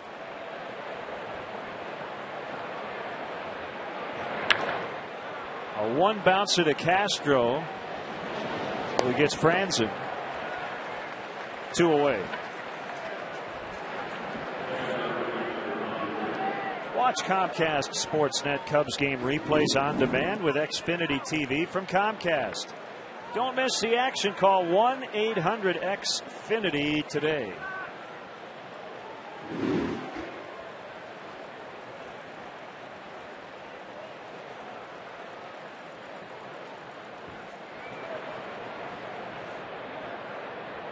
Bobby Abreu, 2 down, nobody on. 3 big insurance runs.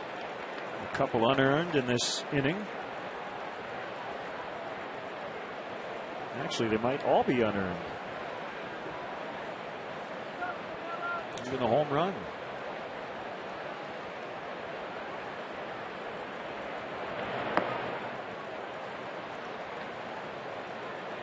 One and one.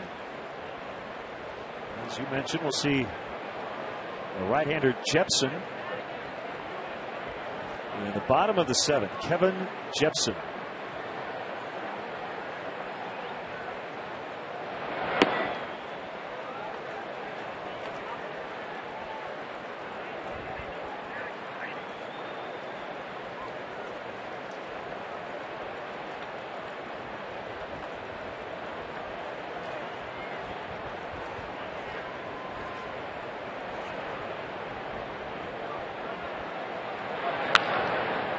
Howie can't get it.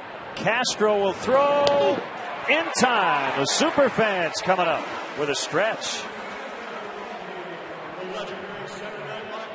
This week's TBS Just for Laughs Festival, the Chicago Superfans, Bob Swirsky and Carl Walowski. How you doing there? Can you hear us across the street on Sheffield? Buy some real seats next time, you cheapskates. Yeah. And buy a real $7 beer. Like a man. Yeah. Okay, this one's for the real angel up in the sky, Harry Carey. A 1, a 2, a 3. Take me out to the ball game. Take me out to the crowd. Buy me some peanuts and Cracker Jack. I don't care if I ever get back. Let us root for the Cubbies. If they don't win, it's a shame. For it's 1, 2, 3 strikes, you're out at the old ball game.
39-6. Read it and weep. That's what's going to happen. The Chicago Here comes the rally. super fans, Bob Swirsky, Carl Wolarski, are in the booth with us. Gentlemen, good to see you. Thank you. Good to be here. Yeah. We came from the south side to reverse this luck. I mean, it's, we had to come up here. I'm sorry. Up many flights of stairs, by the way. Oh, yes, this guy had 3 heart attacks on the way up. It's okay. It's all right. He's a trooper. Yeah. It's a trooper. Pinella's had 4 today. So we're all right. Yeah, we don't want anybody to have a grabber up here in the booth. No. I worked out before I got here. Pinella. That was mine. Hard foul. They wouldn't let me get the jersey that I wanted. What jersey did you want? I wanted Stone on the back, but apparently that's Lou just that. inappropriate. Yeah, my I friend. guess. That's inappropriate. What happened to the stash? Did it literally evaporate? He grows them back every 10 minutes, just to display his masculinity. I accidentally cut it off when I shaved my playoff beard. There you go. My playoff beard consisted entirely of nasal hair that I put into dreadlocks. He learned to grow it back in a hurry. He studied at the Ditka School of Masculinity. That's right. Yeah. Got a scholarship there, didn't you? Honorary one. Yeah. Here we go. Home run. What? Okay, next pitch. And it's fouled into the left field stands over there. Speaking of Ditka, it's remarkable the job that he did with the Blackhawks this year. Oh, it's incredible. Coach Ditka, you really got to hand it to him. Yeah. Many people think that was Coach Q. No. We understand. That was Coach Ditka. He explained it. He went into his Dick cocoon and transformed himself. And what emerged was the masculine mustache. Only the mustache remained from his Dick cocoon. Kind of like that right there. Yes. Oh, here we go. Holy cripe. Little Harold Snaps there. That's a little Raleigh Fingers meets the Village People. That's all right. He's trying. No, I'm telling you, there's going to be a rally. Here it comes. Boom. And inside pitch. Ball 3-2, right? Somebody's calling this game. Well done, Carl. Well done. Brenner's feels free to speak. I have a lot of respect for Brenner's here. When are you going to get back on the field? When it cools off a little bit. No. This man brought a team to the World Series. That's right. Right there. When Lou blows a gasket, we're going to need somebody. I think we're going to go grab a beverage. Let you guys handle the 7th. No. There's a foul, lazy foul. Count remains 3-2. Plus, Brentley has gorgeous taste in music. Is that right? That's right. Yeah. I missed it. I'm behind on that joke. It was an old joke. Old joke. For old guys. Okay. We got a 3-2 count here. Not as easy as it looks. Here comes a home run. Home run for Tyler. Bam. Ooh. Okay. Good as a homer. Walks as good as a homer.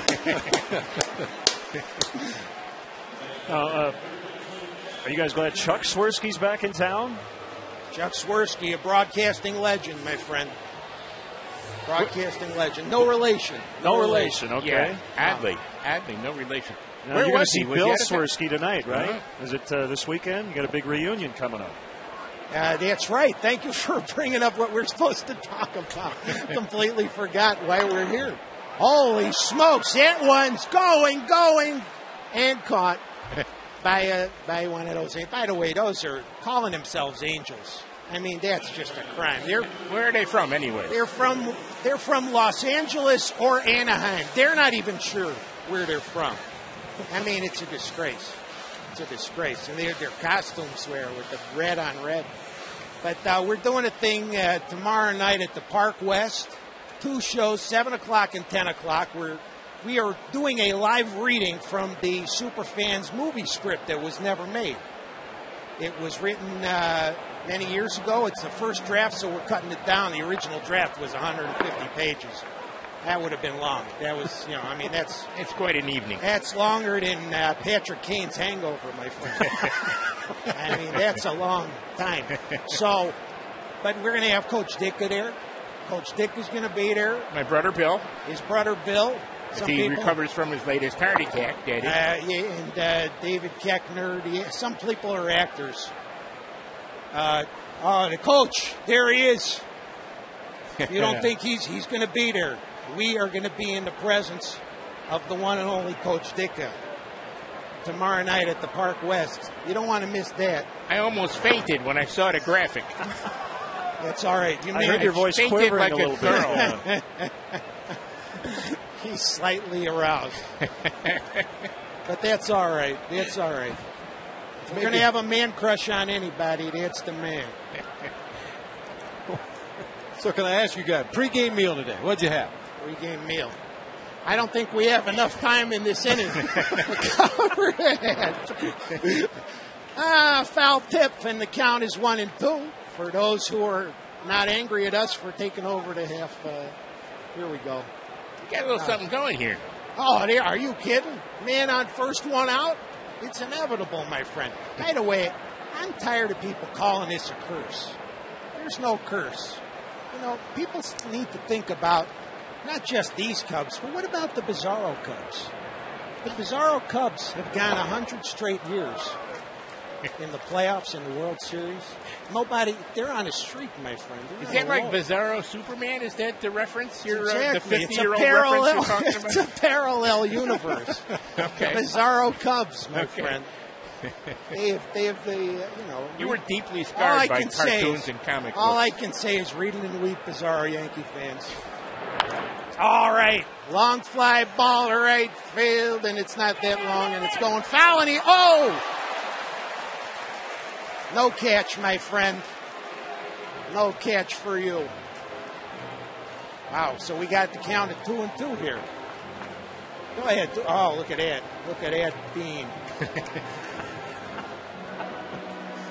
Like I said, Bob and I will just go get a drink. You guys, no. You're having fun. We're analyzing and we're analyzing. Well, we got a home run coming up right here. That's all I know. That's all I know. I mean, Marlon's on a roll. He's got that Kirby Puckett body. Oh, come on! Another foul ball. Or is he? This one's in fair territory. And he catches it 2 out. It's all right. It's all right.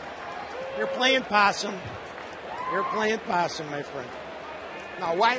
This city is not cursed. You can't say that any team that plays in this town is cursed. I mean, it's Chicago. It's Chicago. We got the most delicious hot dogs here. This is God's country. We got 6-pound pizzas here. It's beautiful. 5 days a year in June. What more could you ask for? No curse, my friend. Oh, you guys! Oh, here we go. That's the inning. That's the inning. You guys have represented the city of Chicago so well. I'm going to go buy a Toyota car. I suddenly have a desire to buy a Toyota car. I can't explain it. The Superfans. Thanks.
apparel, nostalgic memorabilia, and authentic classics for the whole family. Get your gear from the official source, the Cubs.com shop. Accept no substitutes. Thanks to Bob Swirsky and Carl Walarski, the super fans, for hanging out with us. They're the voice of the fan, you know, and have been for a long time. Yeah. I thought when I asked about the pregame meal, I thought I'd get some deep fried pork chops. Or well, there's some backstory there that apparently they don't want to get into. I guess so. That's pretty obvious. 6'2" Angels. John Graybo working against Torrey Hunter.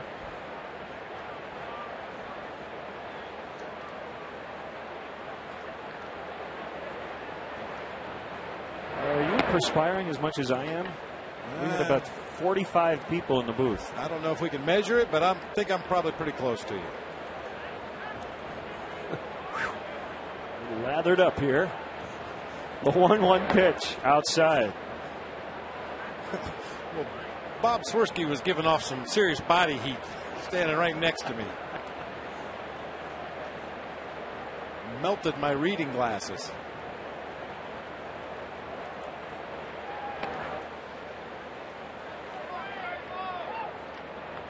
Three and one on Hunter as Fernando Rodney cranks it up in the Angels bullpen. And that's ball 4.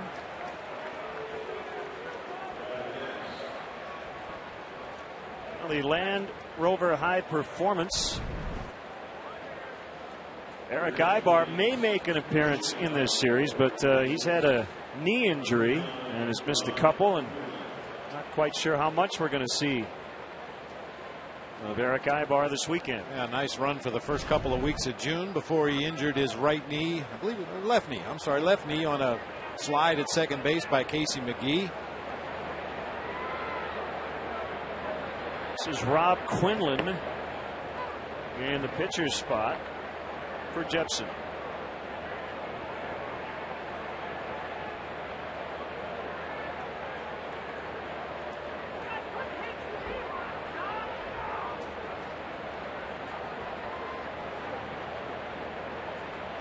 Once again, the difference between the American League and the National League. Quinlan at the plate taking this at bat. This is his second pinch hit at bat of the season. Nobody on the Angels roster has more than 3 pinch hit at bats this season. There's not a whole lot of reason to. Runner goes, and Gio lost the handle. And Hunter now 6 out of 12 in the stolen base department.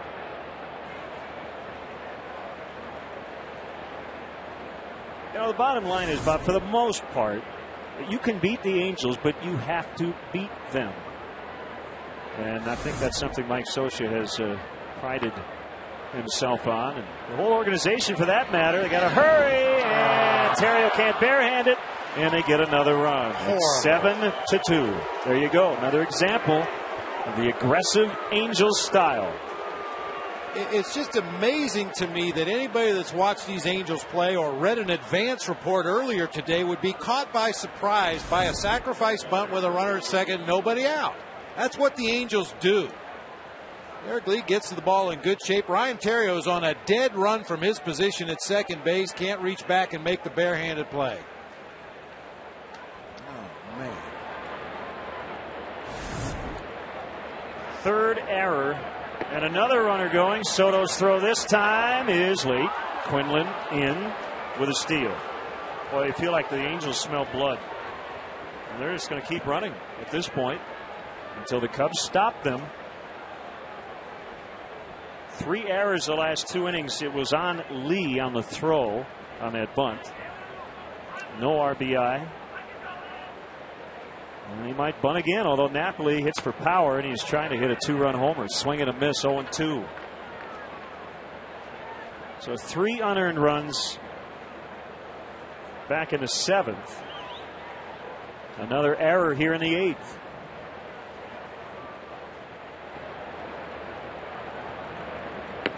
Swing and a miss on a changeup, strike 3 for the first out.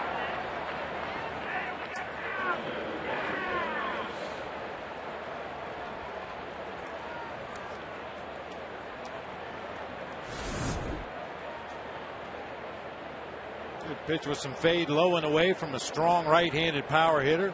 Got him way out in front that time.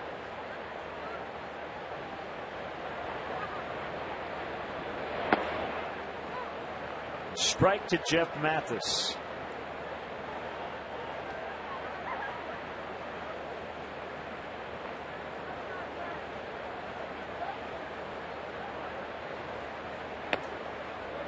It's high, ball one. 1-1, 7-2 Angels.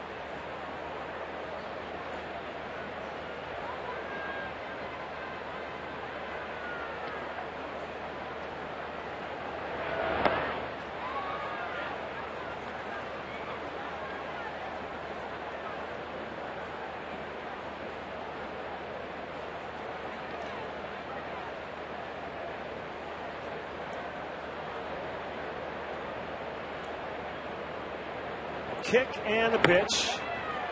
This changeup working. Back-to-back K's to the lefty Graybo.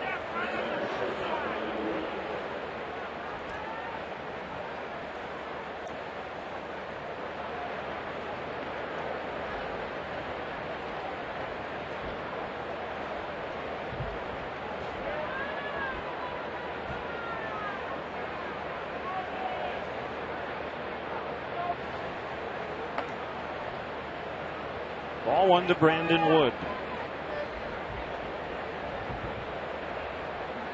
The hip flexor sprain was activated from the DL on Tuesday.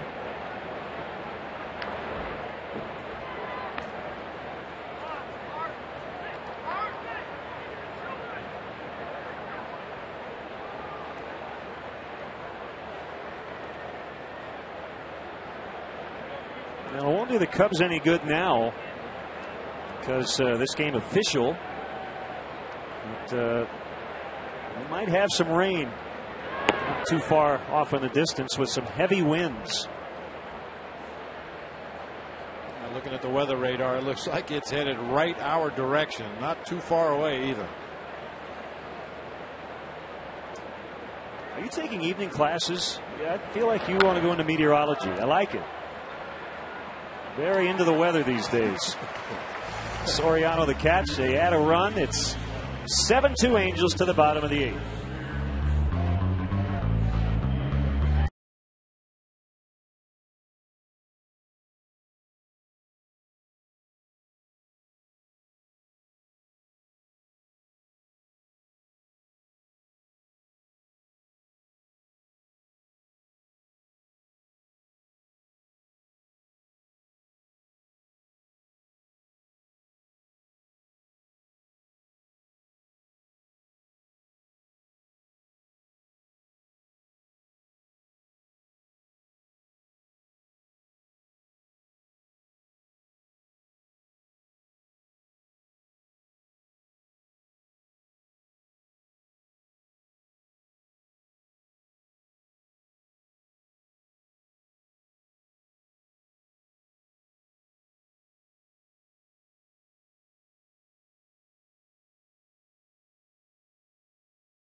The 8th against Francisco Rodriguez, not to be confused with the Angels' former closer. Rob Quinlan's going to stay in at first base, so Napoli is done for the day, and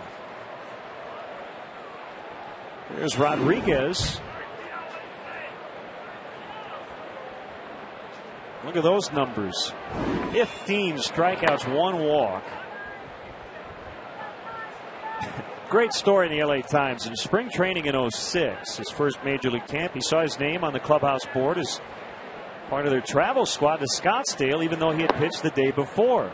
But he didn't speak much English, was afraid to ask. So he jumped on the bus that day, only to find out it was K-Rod, the other Francisco Rodriguez, who was due to pitch. And I guess the good news for him is that Scottsdale's not that far away from Tempe, but I'm sure slightly embarrassing. But when you're a rookie in your first camp, you never know. You might get a chance to pitch, even if you're there by accident. Yeah, when you're a rookie, when in doubt, get on the bus. The 2-1, and Soto pops it up on the infield. Quinlan keeps his feet moving, still drifting, and he's able to get it. I mentioned the storm that's moving into the area. The wind has really picked up. It's been blowing out to straightaway center field at various degrees all day long, but never harder than it is right now.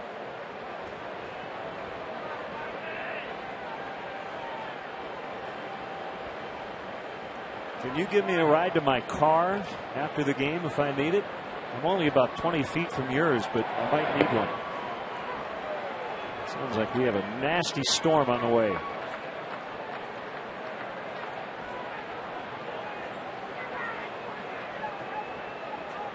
Cubs are trying to get back into this one. Only 5 outs to work with, trailing by 5.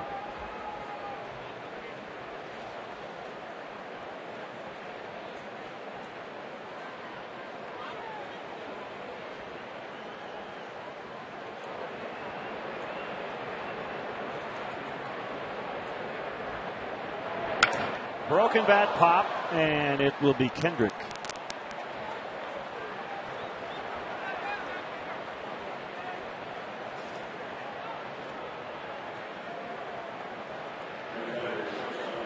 Maple bat. Anytime you see the bat explode into pieces like that, it's a real good indicator that it's a maple bat. The white ash, when it breaks, tends to stay in one piece. It'll shatter, it'll crack, but it'll stay together in one piece. The maple bats disintegrate into numerous pieces.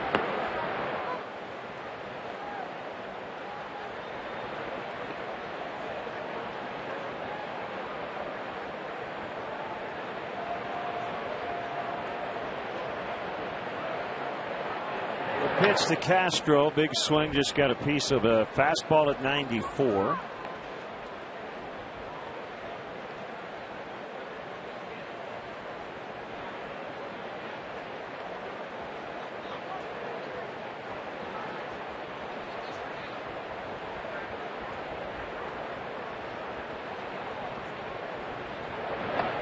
Up and in.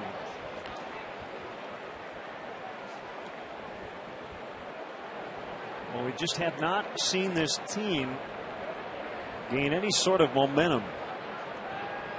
Cubs played a really bad game Tuesday night to lose the opener against Oakland, and they won the last 2. Solid 6-2 and 3-2 decisions, but kind of back to what we saw on Tuesday night here today. 3 errors leading to 4 unearned runs late.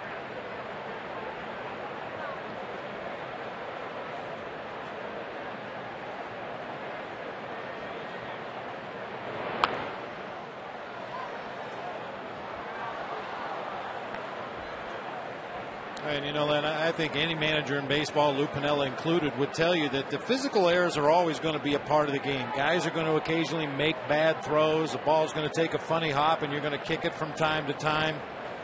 But the repeated, almost daily mental errors that we see are something that has got to stop if the Cubs want to have any chance of getting back into this National League Central race. You can't continue to give the opposing team 4 or 5 or 6 outs in an inning and expect to win with any consistency. It's just not going to happen.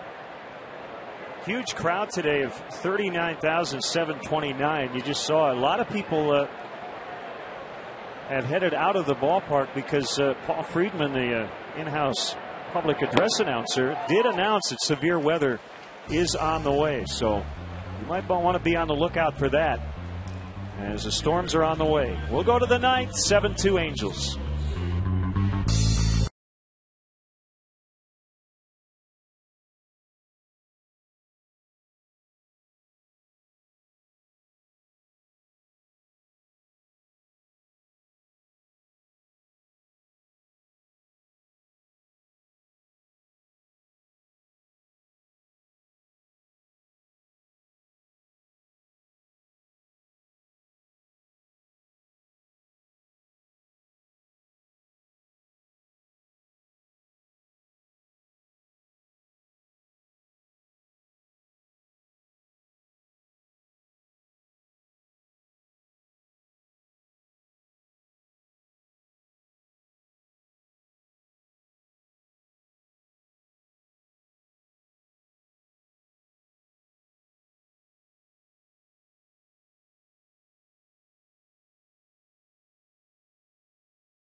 Submit your questions on csnchicago.com.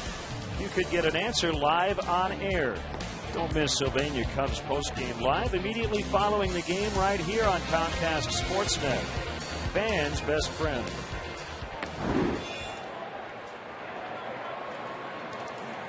Lefty Tom Gorzolani will work the ninth. It's been a while for Tom, a week since he last pitched against the White Sox. Clean inning, gave up one base hit, no runs.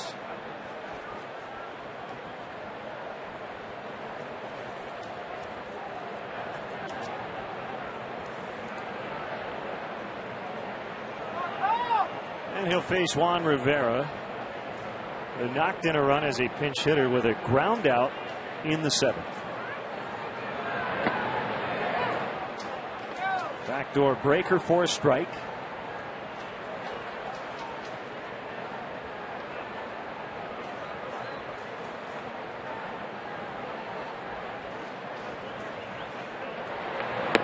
Swing and a miss. One slider on the outside corner, another one that started over the heart of the plate and dove down and into Rivera. See what Gorzolani chooses to do here. Could possibly go up the ladder with a high fastball, hoping to get a chase strike. Could bounce a breaking ball in the dirt, hoping to get a chase strike. It's like a high fastball. And it's knocked just out of play, right along the ledge and back onto the field.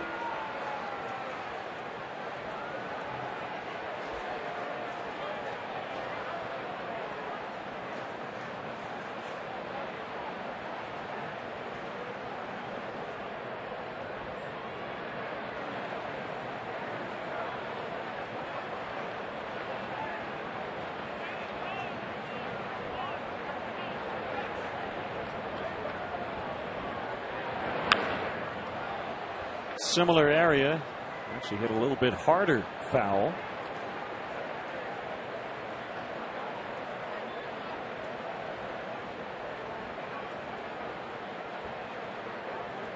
Juan Rivera, career best 25 homers and 88 knocked in last year.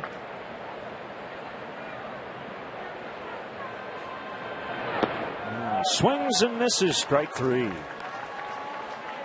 Now before that strike three slider, you can see Giovanni Soto laying the back of his glove on the ground. He wanted to make sure that Gorzolani didn't leave that pitch up over the heart of the plate. It ends up down below the knees for strike three.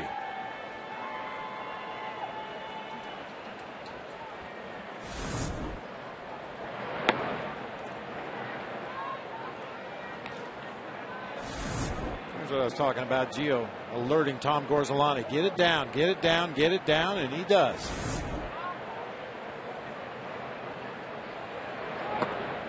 One National League game tonight. Milwaukee will be at Colorado. And everything else is AL versus NL, including Dontrelle Willis returning to Detroit to face his former team. Willis with Arizona against Armando Galarraga. Mets and Yankees will hook up in the Bronx. I mentioned Steven Strasburg against the White Sox in D.C. right here on Comcast Sportsnet. Barry Zito looks for his 8th win. The Giants are in Toronto. Ball 4 to Kendrick.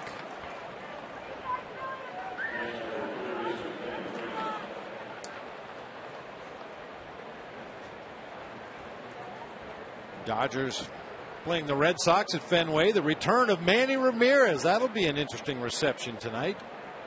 Yes, it will. First time back since he was traded in 08. Florida series, Tampa Bay and the Marlins down in Miami. Texas and Houston, a lot of rivalry matchups. Chris Carpenter takes a 7-1 record into the Cardinals matchup with the A's. Vin Mazzaro will go for Oakland at Busch Stadium. And Johnny Cueto and Cliff Lee, that'll be a good one. Reds and Mariners in Seattle. A lot of Cliff Lee rumors floating around out there that he might be dealt either at or before the trade deadline. How about after this start? Cubs won't have to face him. It takes Castro right to second base. A 6-3 double play. Storm clouds brewing. Cubs hoping for a huge 9th inning comeback. Trailing by 5.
Thousand kids entering the stadium will be given the opportunity to run the bases after the conclusion of the game.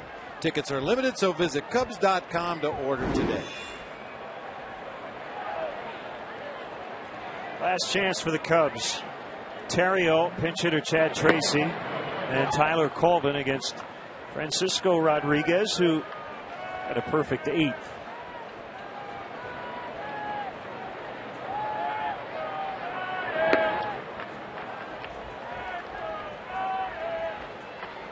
Well, they may not come all the way back, but we talked about this earlier on the homestand.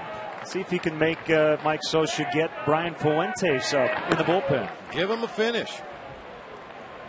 Not much momentum to carry into tomorrow's ball game after what transpired here, especially late in the game today. But if you can put some pressure on the Angels here, get some base runners on base, and force that opposing manager Mike Scioscia to get his closer up, and then maybe have a slight edge going into tomorrow's game. 2-2 to Terrio. It's getting darker and darker here at the ballpark. The lights are not on. It is going to rain at some point, just a matter of when.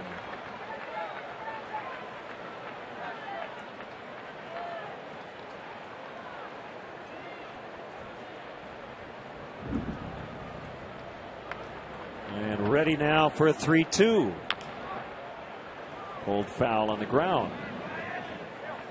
Pitching matchups for the rest of this series: Jared Weaver and Ted Lilly tomorrow. That should be a good one. And then Joe Saunders and Carlos Zambrano on Sunday.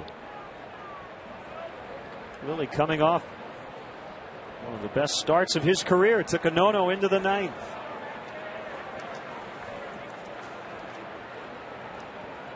And Big Z will finish up the homestand.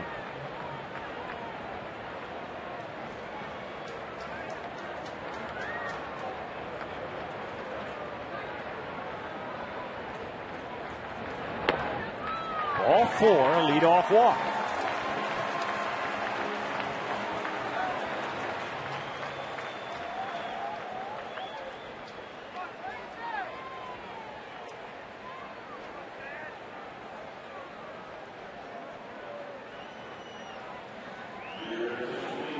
Now Chad Tracy probably will get back into the lineup tomorrow against the right-hander Weaver.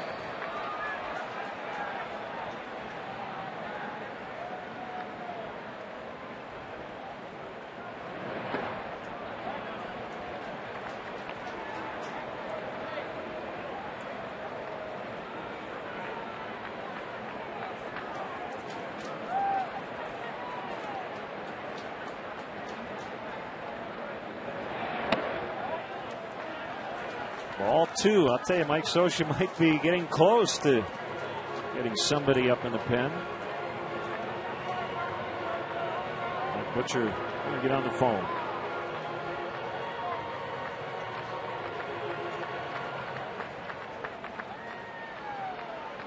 All right, now the Cubs just need base runners. Chad Tracy ahead in the count 2-0. I have to believe he's going to take until he gets at least 1 strike in this at bat.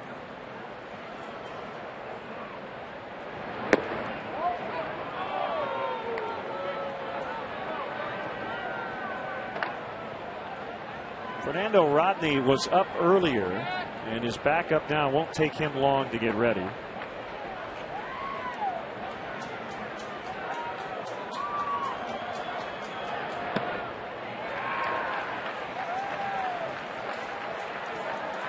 Three and one.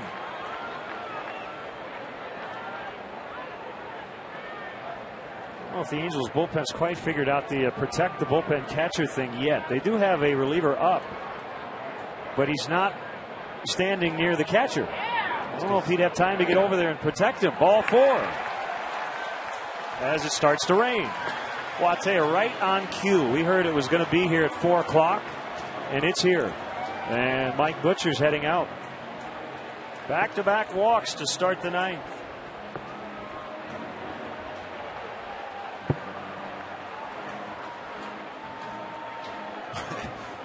That's about as accurate a forecast as I have ever heard in my life. They told us the rain was going to get here at 4, and as you said, at the stroke of 4, the first raindrop started to fall.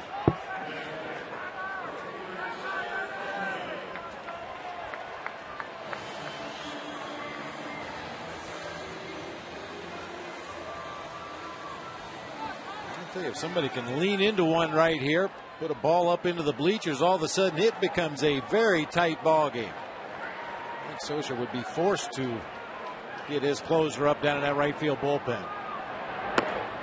Strike to Colvin. Yeah, normally the guy protecting the bullpen catcher moves a little bit over to his right. Otherwise, you have to make a diving play. There's a high fly ball deep to right. Tyler Colvin with a 3-run homer onto Sheffield. It's 7-5.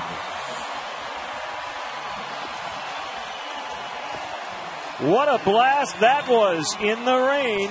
And they're within 2 and nobody out.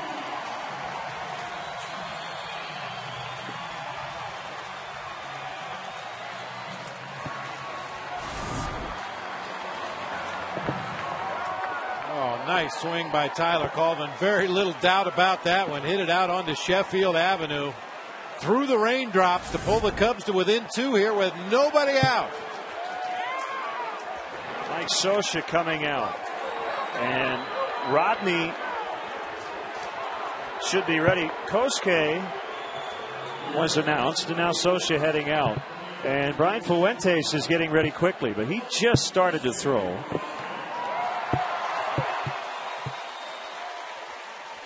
So it will be Rodney. And we'll have the Lexus Pursuing Perfection call to the bullpen. It's getting interesting. Cubs trail by just 2. Rodney coming in, and we'll be right back.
And last year was 37 out of 38 for Detroit. That led the majors in save percentage.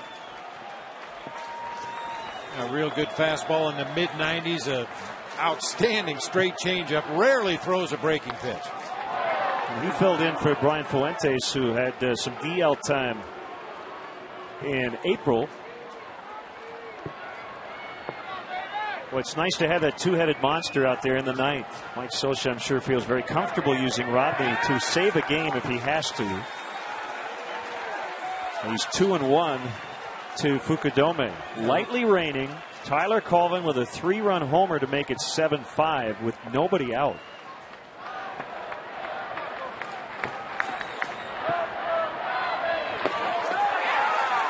Now, Rodney's had some issues throwing strikes this year. In 26 and a third innings pitch coming into play today. 19 base on balls to go along with 19 strikeouts. Make sure it's something you want to hit.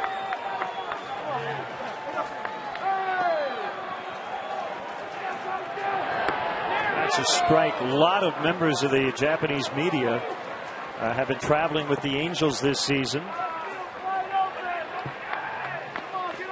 And getting a chance to cover Kosuke Fukudome here today as well. A bouncer to short.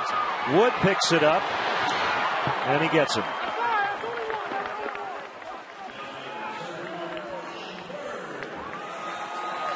Back-to-back righties here. I think Scioscia's going to stay with Rodney until maybe there's a base runner. He does have Fuentes available.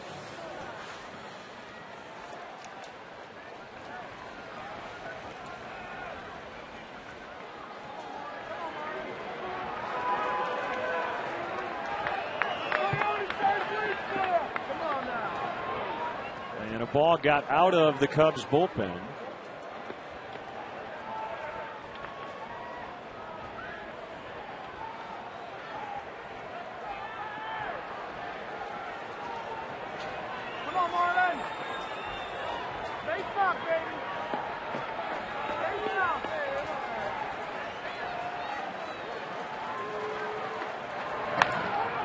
Ground ball to second. This is Kendrick to make the play. And just like that, 2 outs.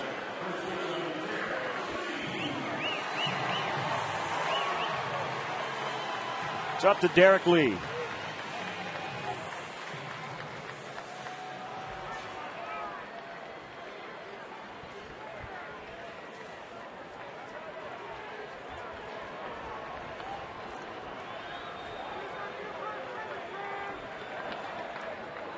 Derek with 1 career plate appearance against Rodney. He walked last year on June 24th in Detroit.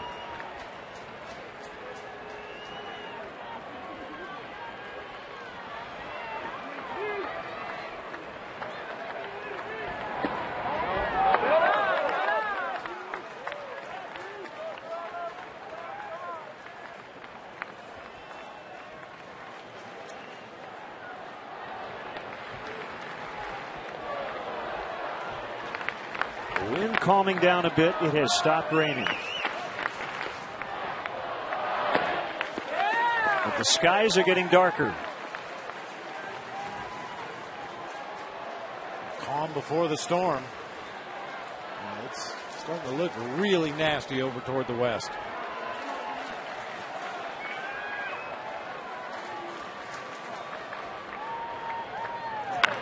Derek Lee makes it 7-6 as he finds Waveland.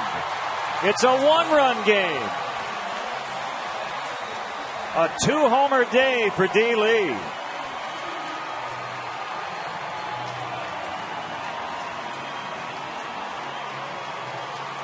Give him 10 on the year.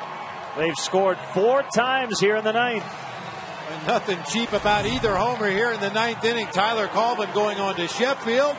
Now Derek Lee going out onto Waveland Avenue. A loud, long home run for D. Lee. They're not done yet. Here's Soto.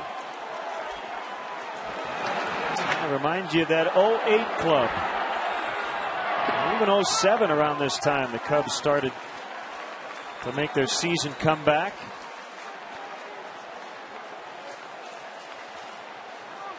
Can they come all the way back? Trailing 7-2 to start the bottom of the 9th.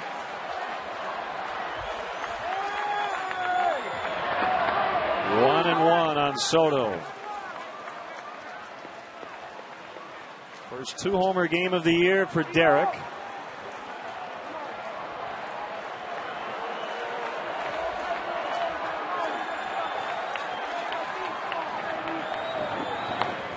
Thunder and lightning surrounding us. This is a surreal scene. It's got to be getting tough to see up there at the plate. You cannot turn the lights on in the middle of an inning, which is why we continue to play here as it gets darker and darker with each passing minute. Ooh, he held up really close, and the Cubs got the benefit on that call by Field and Culbreth. Let's get a look. Yeah, I think he did. He helped. No doubt about it. Could have asked me. I'd have told him. Right. 3-1. Let's see if he can get one belt high. And a bouncer to third. The throw by Franzen in time, and the Cubs comeback comes up 1 run short. And as the final out was being recorded, it started to rain again. So everybody taking cover here quickly. They're going to put the tarp on the field as quickly as they can. And the Angels are going to celebrate and do the handshake line very quickly. Rodney gets a save as the Angels hang on 7-6. Sloppy game again defensively, and that ultimately cost the Cubs. Yeah, really sloppy ball game once again against a team that knows how to take advantage of mistakes on the part of their opposition. But, you know, the good news is they did give them a finish. They forced Mike Scioscia to get a lot deeper into that bullpen in the bottom of the 9th than he wanted to. GMC player of the game is Torrey Hunter. 3 runs. He hit the go-ahead homer in the 6th on Carlos Silva. Scored 3 runs in the ball game. He also singled and walked, stole a base. He was involved in just about everything they did offensively today.